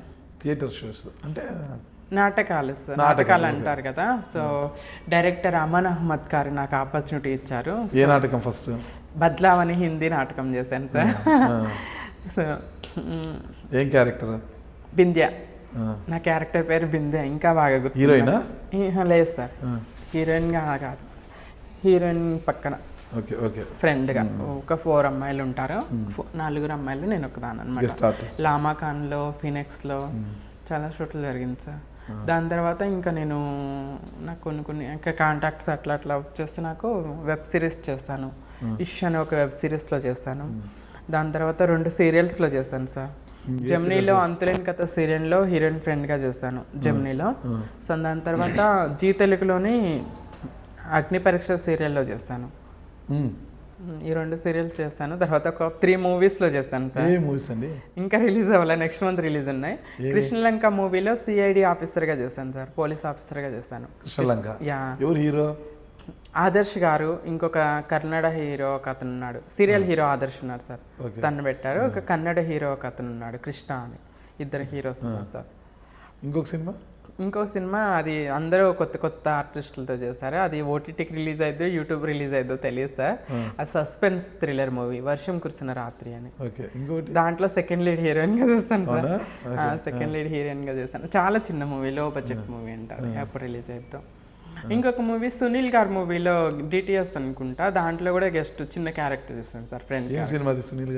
డిటిఎస్ అనుకుంటా, ఇంకా రిలీజ్ అవ్వలేదు సార్, ఏమీ రిలీజ్ అవ్వాల, అప్కమింగ్ రిలీజ్ ఉన్నాయి. తర్వాత ఇంకా చాలా షార్ట్ ఫిల్మ్స్ కూడా చేశాను sir. Short films, crime stories, ఎవరు యూట్యూబ్ ఛానల్స్ వాళ్ళ కామెంట్స్ యూట్యూబ్లో ఉన్నాయి సార్, చాలా ఉన్నాయి లింక్స్ నావి. హర్షిని మేకలు అని కొడితే చాలా వస్తాయి లింక్స్. యూట్యూబ్లో ఒక పెళ్ళ మంచిదైతే అని ఒక షార్ట్ ఫిల్మ్ చేశాను. ఇంకొక క్రైమ్ స్టోరీస్ కూడా చెప్పాను. మొత్తానికి ఆర్థికంగా స్థిరపడ్డారు కాబట్టి కోవిడ్ సందర్భంగా సొంతూరు వెళ్ళి అందరికీ బియ్యము బయలు పంచడం, కూరగాయలు పంచడము, నిత్యావసర సరుకులు పంపిణీ కూడా చేశారు కదా. అవును సార్. దాని ద్వారా కొన్ని ఇంటర్వ్యూస్ సార్, TV9 అలాంటి కొన్ని ఛానల్స్ నా స్టోరీస్ పబ్లిష్ చేసినాయి సార్. దాని తర్వాత నేను కోవిడ్ టైంలో నేను ఇంట్లో ఉండి కొన్ని NGOsలో టైఅప్ అయ్యి ట్రాన్స్ కమ్యూనిటీకి కానీ మా విలేజ్లో పీపుల్కి కానీ ఆ రేడియేషన్ ఇవన్నీ డిస్ట్రిబ్యూట్ చేయడం వల్ల కొంచెం యాజ్ ఎ ట్రాన్స్ సోషల్ యాక్టివిస్ట్గా కూడా కొంచెం వర్క్ చేశాను. నాకు ఒకటి అర్థం కాలేదు, మీరు ఎప్పుడు వెళ్ళినా బల్సుపాడు కన్నా ఎక్కువ జగ్గైపేటలోనే గడుపుతారట మీరు? లేదు సార్, బల్సుపాడే మా విలేజ్. బల్సుపాడులోనేనా? అంటే జగ్గైపేట బల్సుపాడు ఎంతో 5 kilometers సార్. బల్సుపాడులో అన్ని ఫెసిలిటీస్ ఉండవు, మనం ఏం కావాలన్నా జగ్గైపేటలో తెచ్చుకోవాలి. జగ్గైపేటలోనే ఉంటారు అని? లేదు సార్, జగ్గైపేటలో మా 2వ అక్క ఉంటుంది, వెళ్ళి వస్తాను, అక్కడ ఉండను. ఓకే. వెళ్ళి విజిట్ చేసి 1 డే అట్లా ఉండి మళ్ళీ మా ఇంటికి వచ్చేస్తాను అంతే. మీ అక్కలు అంటే మీ సొంతము, మీ బావలు మిమ్మల్ని యాక్సెప్ట్ చేస్తారా? చేస్తారు సార్ అందరు. బావగారు ఒక్క బావమరిదిగానా మరదలుగానా? మరదలుగానే సార్. మరదలుగానే యాక్సెప్ట్ చేస్తారా? మా సిస్టర్స్ కూడా ఇప్పుడు అందరూ కంప్లీట్ యాక్సెప్టెడ్ సార్. నేను సర్జరీ అవ్వకముందు బ్రదర్ అని సేవ్ చేస్తే నెంబర్ ఇప్పుడు హర్షిని సిస్టర్ అని ఉంటుంది. అందరి ఫోన్లో హర్షిని సిస్టర్ అని ఉంటుంది. ఓకే. నా స్టేటస్లు పెట్టుకుంటారు నావి నేను సాధించిన. బావల ముద్దుల మరదలు అనమాట. మా తమ్ముడు కూడా ప్రౌడ్ గా చెప్పుకుంటారు సార్, షీఈ్ మై సిస్టర్ అని. వాళ్ళ ఫ్రెండ్స్ కానీ ఎవరికైనా తను మా సిస్టర్ అని ప్రౌడ్ గా ఇంట్రడ్యూస్ చేసుకుంటారు. కానీ ఇక్కడ ఒక లాజిక్ ఉంది. మీ తమ్ముడు ప్రౌడ్గా చెప్పుకున్నా, మీ అక్కలు ఓకే చేసినా, ఈ రోజు మీరు ఒక గౌరవప్రదంగా ఉన్నారు కాబట్టి చెప్పుకుంటున్నారు. అంతే సార్. దాన్ని దాటి వేరే రకంగా ఉండి ఉంటే మీరు కూడా కొంతమంది లాగా బెగ్ చేయడము, సెక్స్ రాకెట్లో ఉండడము, సెక్సువల్గా కొంతమంది పోతారు కదా, కొంతమంది ఆ మార్గంలో కూడా ప్రయాణిస్తారు కొంతమంది. అలా ఉండింటే మీ తమ్ముడు చెప్పుకోవడానికి నామోషిగా అక్కలు కావచ్చు, మీ బావలు కావచ్చు యాక్సెప్ట్ చేయరు కదా? చేయరు సార్. ఇది ఒక రాజకీయ కదా. ఈవెన్ మా విలేజ్లో కూడా సార్ నేను వెళ్తే పెద్దవాళ్ళు ఉంటారు, వచ్చి నాకు బ్లెస్సింగ్స్ ఇస్తారు. బాగా చల్లగా ఉండమ్మా, నువ్వు రెల్లు బతుకమ్మా, మాకు హెల్ప్ చేస్తున్నావు, ఇంత గౌరవంగా బ్రతుకుతున్నావు అని చెప్పేసి నాకు బ్లెస్ చేస్తారు. ఎందుకంటే నేను ఏంతో మన తెలుగు రాష్ట్రానికి వచ్చారో 50% మేబీ కొంచెం సక్సెస్ అయ్యాను. ఎందుకంటే మా ఊరు ప్రజలకు నేను తెలిసింది I'm not living that life. ఆ లైఫ్ నేను బ్రతకట్లేదు, నేను గౌరవంగా బ్రతుకుతున్నాను మా ఊరు ప్రజలకైతే తెలిసింది. మా కట్టెలమ్మిన చోట పూలు అమ్మే పరిస్థితికి వచ్చారు ఈ రోజు మీరు. ఎలా ఉంది అసలు మీ ఫీల్? కట్టెలమ్మారు ఊర్లో, మీరు ఈరోజు పూలు అమ్ముతున్నారు. చాలా హ్యాపీ అనిపించింది సార్. అది నా లైఫ్లో ఒక అచీవ్మెంట్ అని చెప్పుకోలేదు. ఎందుకంటే చిన్నప్పుడు అవమానాలు, పిల్లలు ఎగతాళి చేసేవాళ్ళు, ఏడ్చుకుంటూ ఇంట్లో నుండి బయటికి రావడానికి భయపడేదాన్ని. గుమ్మం దాటి రోడ్డు మీదకి వస్తే ఎవరు ఎగతాళి చేస్తారు, ఎవరు అవమానిస్తారని భయపడి ఇంట్లోనే దాచుకుని బ్రతికే నేను ఇప్పుడు గౌరవంగా బ్రతుకుతున్నాను. అందరు బ్లెస్సింగ్స్ తీసుకుంటున్నారు. చల్లగా ఉండాలమ్మా, చల్లగా ఉండు, నువ్వు బాగా బ్రతుకుతున్నావు, మంచి పేరు తెచ్చుకుంటున్నావు, ఊరికి సహాయం చేస్తున్నావు అని మంచి నన్ను ఆశీర్వదిస్తుంటే ఐ ఫీల్ హ్యాపీ. చాలా ప్రౌడ్ ఫీలింగ్ అనిపిస్తుంది సార్. మీరు బ్లెస్సింగ్స్ గురించి చెప్తున్నారు అంటే నాకు చిన్న అంశం గుర్తుకొస్తుంది. మామూలుగా మీకు ట్రాన్స్జెండర్కి ఒక దేవతామూర్తి తమిళనాడులో ఏమంటారు, ఆమె కూడా ట్రాన్స్జెండర్. ఆవిడ యొక్క ఆశీర్వచనం తీసుకుంటే అందరికీ మంచిది అంటారు. మీరు కూడా ప్రతి సంవత్సరం అక్కడికి వెళ్ళి పూజలు చేస్తారు. అక్కడ ట్రాన్స్జెండర్ నేను 1 టైం వెళ్ళాను సార్. అదే వెళ్ళి పూజలు చేస్తారు. అది కాంచనాలో కూడా చూపిస్తారు మనకు ఆవిడ పూజలు చేసేది. సరే, అలాగే ట్రాన్స్జెండర్తో ఆశీర్వచనాలు తీసుకోవాలని, ఆశీర్వాదాలు తీసుకుంటే మంచిదని చాలామంది భావిస్తారు. కొంతమంది డబ్బులు ఇచ్చి ఇంట్లో శుభకార్యాలకి పిలిపించుకొని ఆశీర్వాదాలు తీసుకుంటారు అన్నమాట. ఇటీవల కొణిదెల ఉపాసన గారు కూడా ట్రాన్స్జెండర్ని పిలిపించి ఆశీర్వాదం తీసుకున్నారు, అది తెలుసు. అప్పుడు మీరు వెళ్ళారా? నేను వెళ్ళలేదు సార్. ఎవరు వెళ్ళారు ఇప్పుడు మళ్ళీ ట్రాన్స్జెండర్? లక్ష్మీనారాయణ త్రిపాఠి గారు ఢిల్లీలో ఉంటారు సార్. తను సోషల్ యాక్టివిస్ట్, తను పూజలు అవి బాగా చేస్తారనమాట. ఓకే. తను వెళ్ళారు, తనతో పాటు కొంతమంది వాళ్ళు వెళ్ళి చేసుకున్నారు. కానీ ఇది మంచిదే. ఇది మీరు ఆశీర్వదిస్తే మంచి జరుగుతుంది, మీరు శపిస్తే చెడు జరుగుతుంది అనేది కూడా చాలా మంది భయపడతారు. ఈ రోజు ట్రాన్స్జెండర్ కొంతమంది రోడ్ల పైన ఇలా క్లాప్స్ కొడుతూ డబ్బులు అడిగితే కొంతమంది భయపడి ఇచ్చే వాళ్ళు ఉంటారు. అరే వారికి ఎందుకు రా బాబు, 10 రూపాయలు ఇస్తే పోతారు వాళ్ళు ఏమన్నా అంటే మళ్ళీ మనకి ఎందుకు అనే ఒక భయపడి చేస్తారంట. దీన్ని అంటే మా ఆశీర్వచనాలు వీళ్ళకి మంచి జరుగుతాయి, మా శాపాలు వీళ్ళకు కీడు చేస్తాయని భావించి కొంతమంది బెదిరింపులకు బాధపడుతుంది. దీన్ని వ్యాపార ధోరణిగా మారుస్తున్నారు. ఇది కరెక్ట్ అంటారా? ఇది కరెక్ట్ కాదు సార్. యాక్చువల్గా ఆశీర్వదిస్తే మంచి జరుగుతుంది అనడానికి నాకు తెలీదు, కానీ మహాభారతంలో ఇక్కడ రాస్తుందని మా కమ్యూనిటీ వాళ్ళు వేరే వాళ్ళు చెప్తుంటే నేను విన్నాను. So you can search about it. అంటే కృష్ణుడు యుద్ధానికి వెళ్తున్నప్పుడు అమ్మాయిలు, ఆడ, మగ, ట్రాన్స్జెండర్స్ కమ్యూనిటీ మొత్తం కృష్ణుడితో పాటు యుద్ధానికి వెళ్ళారంట సార్. సో యుద్ధం యుద్ధం విజయం వస్తుందంట. విజయం వరించిన తర్వాత కృష్ణుడు బ్యాక్ అయిపోయినప్పుడు అందరూ అమ్మాయిలు అందరూ ఇళ్ళకి చేరుకోండి అని చెప్తారంట. అమ్మాయిలు అందరూ వెళ్ళిపోతారు. ఇంక అందరూ కృష్ణుడు వెళ్ళిపోతాడు ఇంటికి. కొన్ని చాలా సంవత్సరాల తర్వాత మళ్ళీ కృష్ణుడు అదే మార్గంలో వెళ్తూ ఉంటే ట్రాన్స్జెండర్స్ అందరూ ఆ యుద్ధం జరిగిన భూమిలోనే కూర్చొని ఉంటారంట. సో అంటే మీరందరూ ఏంటి ఇక్కడే కూర్చొని ఉన్నాను, కృష్ణుడు అయితే ప్రభు మీరు అబ్బాయిలు మాత్రమే వెళ్ళమన్నారు, ట్రాన్స్జెండర్స్ మాకేమీ మీరు చెప్పలేదు కదా, మీ ఆదేశం కోసం మేము ఎదురు చూస్తున్నామని చెప్పేసి వీళ్ళు చెప్తారు. అప్పుడు నా మాట కోసం మీరే ఎంతకాలం ఎదురు చూస్తారు కదా, మీ నోటితో పలికే శుభవచనాలన్నీ జరగాలి అని చెప్పి కృష్ణుడు వాళ్ళకి వాగ్దానం ఇచ్చాడంట. అందువల్ల వాళ్ళు బ్లెస్సింగ్స్ ఇచ్చినా ఏమి జరిగింది, మీరు ట్రాన్స్జెండర్స్కి అప్పుడు కృష్ణుడు వరం ఇచ్చాడు. ఆ వరం వల్ల అందువల్లే ట్రాన్స్జెండర్స్ ఎక్కడ కూడా బ్లెస్సింగ్ చేస్తే మంచి జరుగుతుంది అనేసి నమ్మకం ఉందన్నమాట. ఇన్ కేసు ఇక్కడ మన తెలుగులో తక్కువ కానీ మహారాష్ట్ర వెళ్తే మనం రోడ్డు మీద నించున్నా కూడా వచ్చి కాళ్ళకి దండం పెట్టేసి చీర పూలు బట్టలు మనకి అవి ఇచ్చేసి డబ్బులు ఇచ్చేసి ఆశీర్వాదాలు తీసుకొని వెళ్తారనమాట. చాలా బాగా పూజిస్తారు ట్రాన్స్జెండర్. మీకు జరిగిన అలాంటి సంఘటనలు? నాకు జరిగింది సార్ ముంబైలో. నేను జాబ్ నుండి వస్తున్నాను, నేను ట్రాన్స్జెండర్ అని కమ్యూనిటీతో ఎప్పుడైనా ఉంటాం కదా సార్, ఉన్నప్పుడు వచ్చేసి కొంతమంది వచ్చేసి అందరికీ శారీలు వరుసగా శారీస్ పెట్టేసి బొట్లు పెట్టేసి పూలు అవన్నీ పెట్టేసి కాళ్ళకి దండం పెట్టేసి ఆశీర్వదించండి, వాళ్ళు తీసుకున్న మా అబ్బాయిని ఆశీర్వదించండి, మా మమ్మీని ఆశీర్వదించండి అని తీసుకుంటారు. చాలాసార్లు జరిగింది సార్. నేను జాబ్ చేస్తున్న ఎన్జిఓకి కూడా వచ్చేవాళ్ళు, ఇట్లా ట్రాన్స్జెండర్స్ మా ఇంటికి రావాలండి, మా ఇంట్లో ఫంక్షన్ ఉంది, ఇట్లా మీ ఆశీర్వాదాలు కావాలని వచ్చేవాళ్ళు. చాలా జరిగాయి. అది మంచిది. ఇటీవల కాలంలో అది వ్యాపారమయంగా మార్చారు కొంతమంది ట్రాన్స్జెండర్స్. ఆశీర్వచనాల పేరుతో, శాపనార్థాల పేరుతో కొంత ఇది మంచిది కాదు. అది తప్పే సార్, అట్లా చేయడం కరెక్ట్ కాదు. ఇలాంటి వారు మంచి అవేర్నెస్ ఉంది మీకు వ్యవస్థ మీద, చదువుకున్న వారు మీరు. మీ ట్రాన్స్జెండర్స్ కొంతమంది దారవంతుడు, కొంతమందిని దారిలో పెట్టే ప్రయత్నం ఎందుకు చేయాలి? అసలు ఈరోజు తీసుకుంటే మన జనాభా లెక్కల్లో కూడా మీరు ఎంతమంది ఉన్నారో ఎవరికి తెలియదు. జనాభా లెక్కలు కూడా సరలేవు మీ గురించి అసలుకి. ఆ జనాభా లెక్కల్లో మేము ఇంతమంది ఉన్నాను ఒక ఉద్యమం లాగా ఒకటి చేసి ఇంతమంది ఉన్నాము ప్రపంచవ్యాప్తంగా జనాభాలో మేము ఇంతమంది ఉన్నారు, మా జనాభా లెక్కల్లో చేర్చండి అనేది కానీ, మా హక్కులు మాకు కల్పించండి అని కానీ మీలాంటి వారు కోరవచ్చును కదా అసలుకి. ఇప్పుడు ఫైట్ చేస్తున్నారు సార్ నేషనల్ లెవెల్లో, ట్రాన్స్జెండర్స్ అందరూ ఫైట్ చేస్తున్నారు. ఈ ప్రాంతంలో మీరు ముందుకు రావచ్చు సార్, ఎందుకంటే ఎవరి లైఫ్లో వాళ్ళు బిజీగా ఉంటున్నారు సార్. ఇప్పుడు నేనున్నాను ఇండివిజువల్గా, కమ్యూనిటీ వాళ్ళ దగ్గరికి వెళ్ళి మీరు ఇట్లా చేయొద్దు ఇట్లా రండి అంటే వాళ్ళు నా మాట వినరు కదా సార్. దీనికి సర్టెన్ టీం కావాలి, చట్టాలు రావాలి, కొన్ని వాళ్ళకి అవకాశాలు కావాలి. ఇన్ కేస్ ఇప్పుడు చూడండి మీకు కర్ణాటకలో చూసుకుంటే గవర్నమెంట్ చాలా ఫెసిలిటీస్ ఇస్తుంది.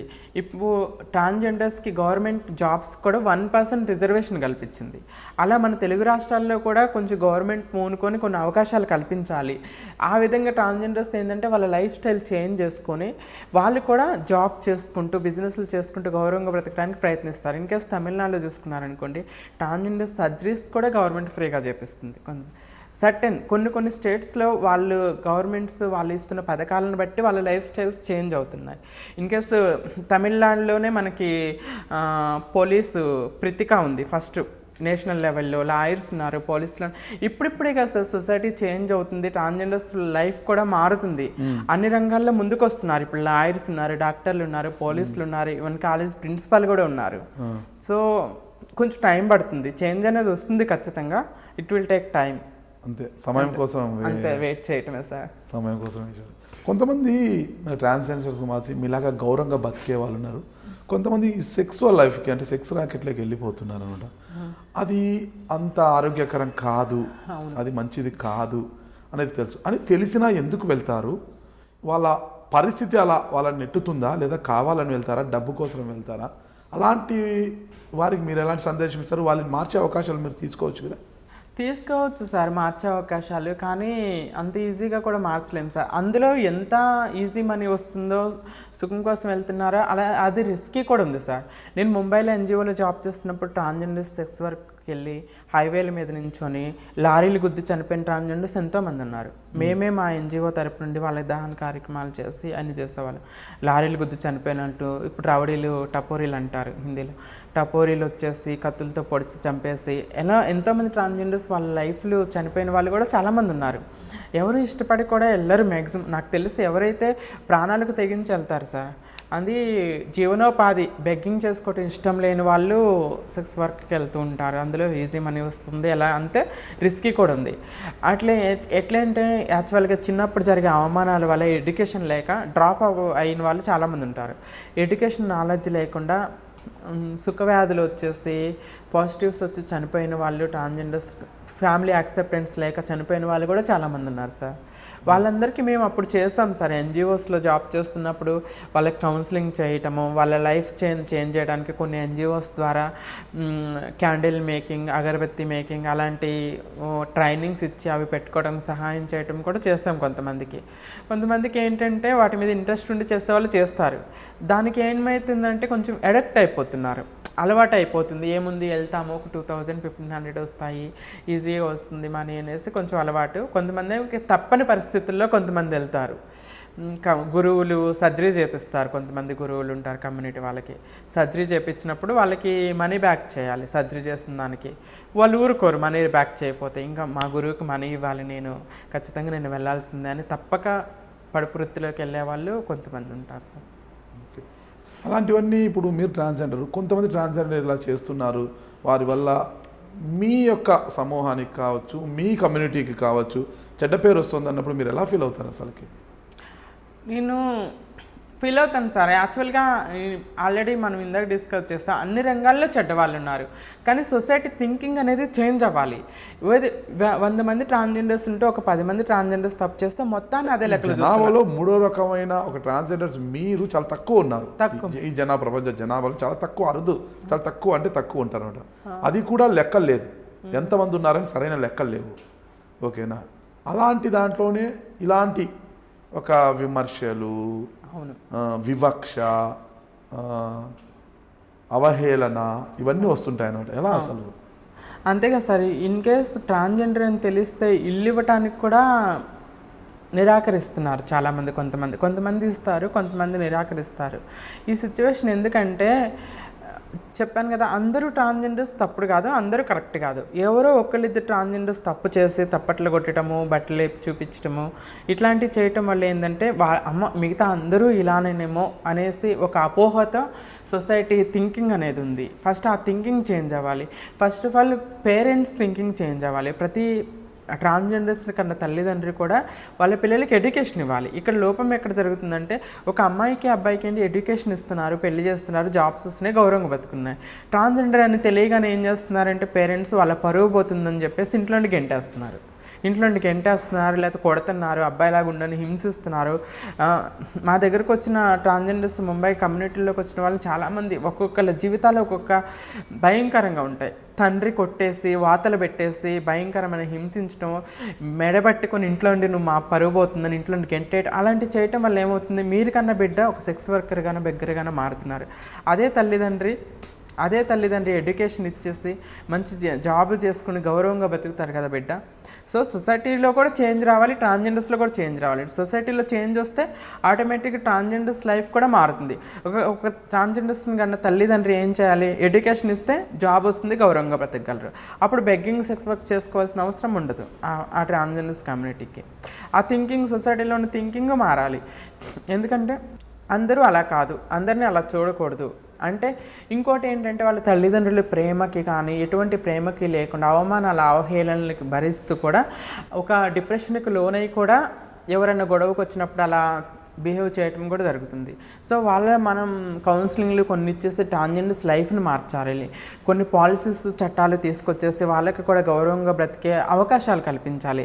ఇప్పుడు లైక్ జాబ్ ఆపర్చునిటీస్ ఇవ్వటం కానీ, కొంచెం చదువుకున్న వాళ్ళకి, చదువు లేని వాళ్ళకి ట్రైనింగ్స్ ఇచ్చేసి స్వయంగా ఉపాధి పెట్టుకోవడానికి, కుటీర పరిశ్రమలు పెట్టుకోవడానికి కొన్ని అవకాశాలు కల్పించి ఆటోమేటిక్గా వాళ్ళ లైఫ్ స్టైల్ చేంజ్ అవుతుంది, వాళ్ళు గౌరవంగా బ్రతుకుతారు. సొసైటీలో ఉన్న ఈ డిస్క్రిమినేషన్ కూడా పోతుందని నా అభిప్రాయం. ఓకే, టోటల్గా మీ లక్ష్యం ఏంటి అసలుకి? నా లక్ష్యం ఏంటి ఏం లేదు సార్, నన్ను ఇన్స్పిరేషన్గా తీసుకోవాలి.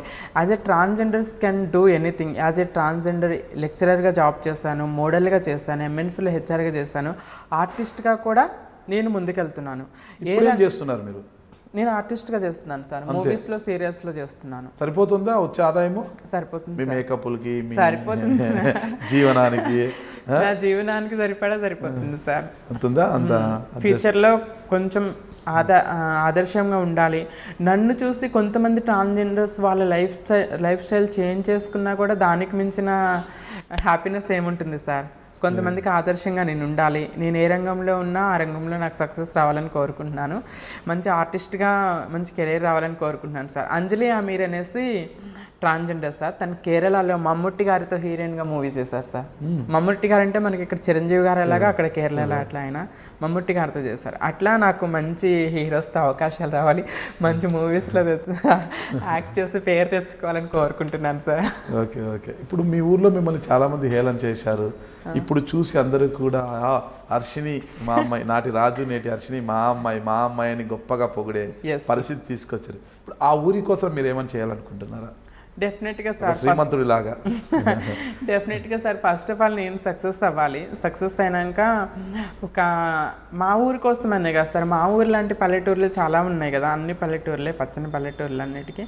సో అనాథలు ముసలి వాళ్ళు అయిపోయినాక అనాథలు చాలామంది ఉన్నారు సార్. It's my dream. అంటే దానికి ఫైనాన్షియల్గా నేను సెటిల్ అవ్వాలి. దాని తర్వాత ఒక అనాథాశ్రమం లాంటిది స్టార్ట్ చేయాలని నా డ్రీమ్ సార్, నా కోరిక. సో నెరవేరుతుందో లేదో చూడాలి. ఖచ్చితంగా నేను సక్సెస్ అయినాక ఖచ్చితంగా చేస్తాను సార్. ఎందుకంటే present I'm fighting for my self. నా కోసం నేనే కష్టపడుతున్నాను, నేను స్ట్రగుల్ అవుతున్నాను. ఇంకా సక్సెస్ అవ్వాలి, సాధించాల్సినవి కొన్ని ఉన్నాయి. నేను సాధించి నేను సక్సెస్ అయినాక కొంచెం ఖచ్చితంగా నేను చేస్తాను సార్ మా ఊరికి. జీవితంలో మిమ్మల్ని అత్యంత బాధించిన అంశం ఏంటి? ఈరోజు మిమ్మల్ని సంతోషించబెట్టినంత అంశం ఏంటి అసలు? నా జీవితంలో నన్ను అత్యంత బాధించిన విషయం అంటే మా అమ్మ చనిపోవటమే సార్. దానికి మించిన బాధ ఇంకా నా లైఫ్లో నేను చూడలేను. ఎందుకంటే I can't explain that pain. ఆ పెయిన్ ఎంత భయంకరంగా అది.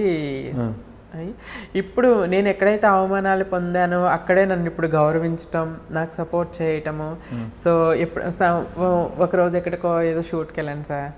మీ ఇంటర్వ్యూస్ అన్నీ చూశాను మేడం యూట్యూబ్లో, నాకు ఒక సెల్ఫీ కావాలి మేడం అని అడిగారు. I feel happy, proud. ఒక అవమానాలు అవహేళనలతో బ్రతకాల్సిన నా జీవితం ఒకళ్ళు సెల్ఫీ అడిగి చాలామందికి ఆదర్శంగా ఉన్నారు, we are proud of you ma'am, you are doing great అనేసి ఒక అప్రిషియేషన్స్ వస్తున్నాయి చూస్తాం. అది చాలా ఆనందకరమైనది. ఎన్ని కోట్లు ఇచ్చినా కూడా ఆనందాన్ని కొనలేం సార్.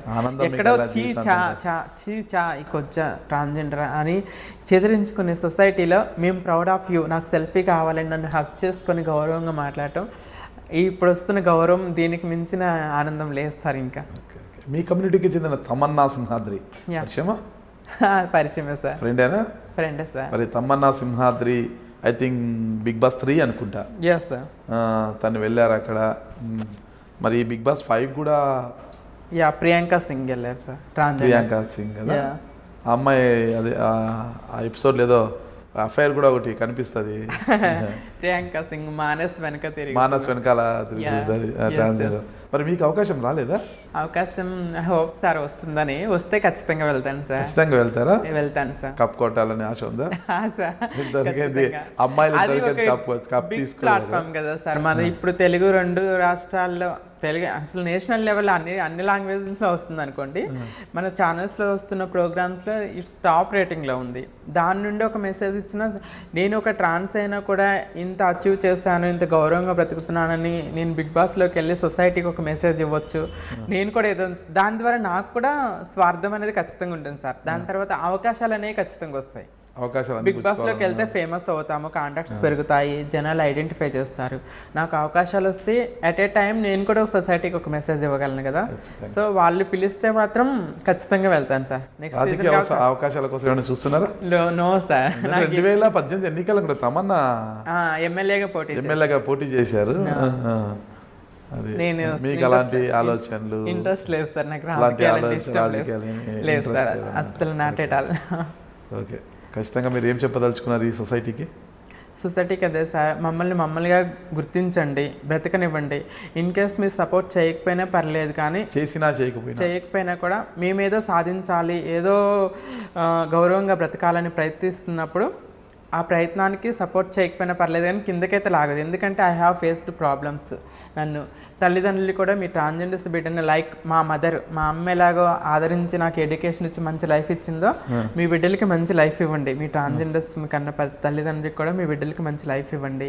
ఎట్ ఏ టైం సొసైటీలో ఉన్నటువంటి ఈ డిస్క్రిమినేషన్ పోయి మాకు కూడా గౌరవం ఉంది. సొసైటీలో ప్రాథమిక హక్కులను అనుభవించే రైట్స్ మాకున్నాయి. మమ్మల్ని గౌరవంగా బ్రతకనీయమని కోరుకుంటున్నాను. నా తరపున ఒక చిన్న విన్నపం, మీకు ఒక ట్రాన్స్జెండర్గా మీకు ట్రాన్స్జెండరు ఎలా చిన్నతనం నుంచి ఎలాంటి సమస్యలు, ఎలాంటి వివక్షత ఎదుర్కొంటారు, ఏంటి పరిస్థితి, ట్రాన్స్జెండర్ ఎలా ఉండాలి, మీ హక్కులు ఏంటి, మీ హక్కులు కాపాడడానికి ఏం చేయాలని మీకు పూర్తిగా అవగాహన ఉంది, చదువుకున్నవారు.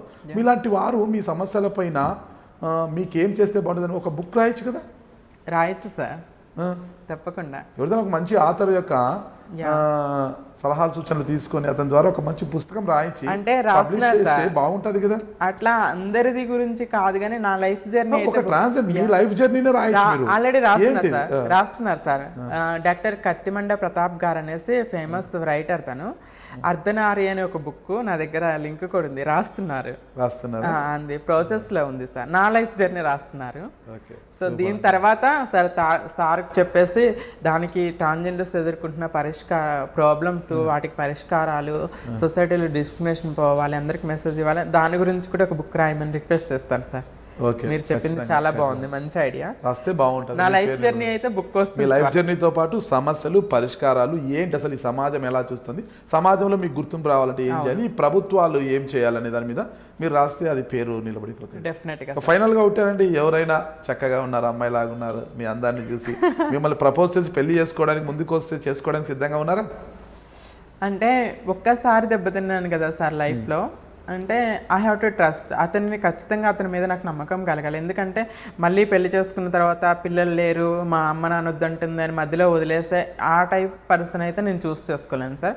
ఇంకొకసారి ఒక పర్సన్ నా లైఫ్లోకి వచ్చారు అంటే నా జీవితాంతం నాకు తోడుండే వ్యక్తి అయితేనే నేను చేసుకుంటాను సార్. అంతే, లేకపోతే లేదు sir. I can. Okay okay. ఎలాంటి ఫుడ్ తీసుకుంటుంటారు బాగా? అన్నీ తింటున్నాను సార్, ఇప్పుడు డైట్ ఏం లేదు అసలు. బిర్యానీలు ఎక్కువ బిర్యానీ ఎక్కువ తింటుంటారా? Okay okay. బిర్యానీనేనా ఇంకేమన్నా?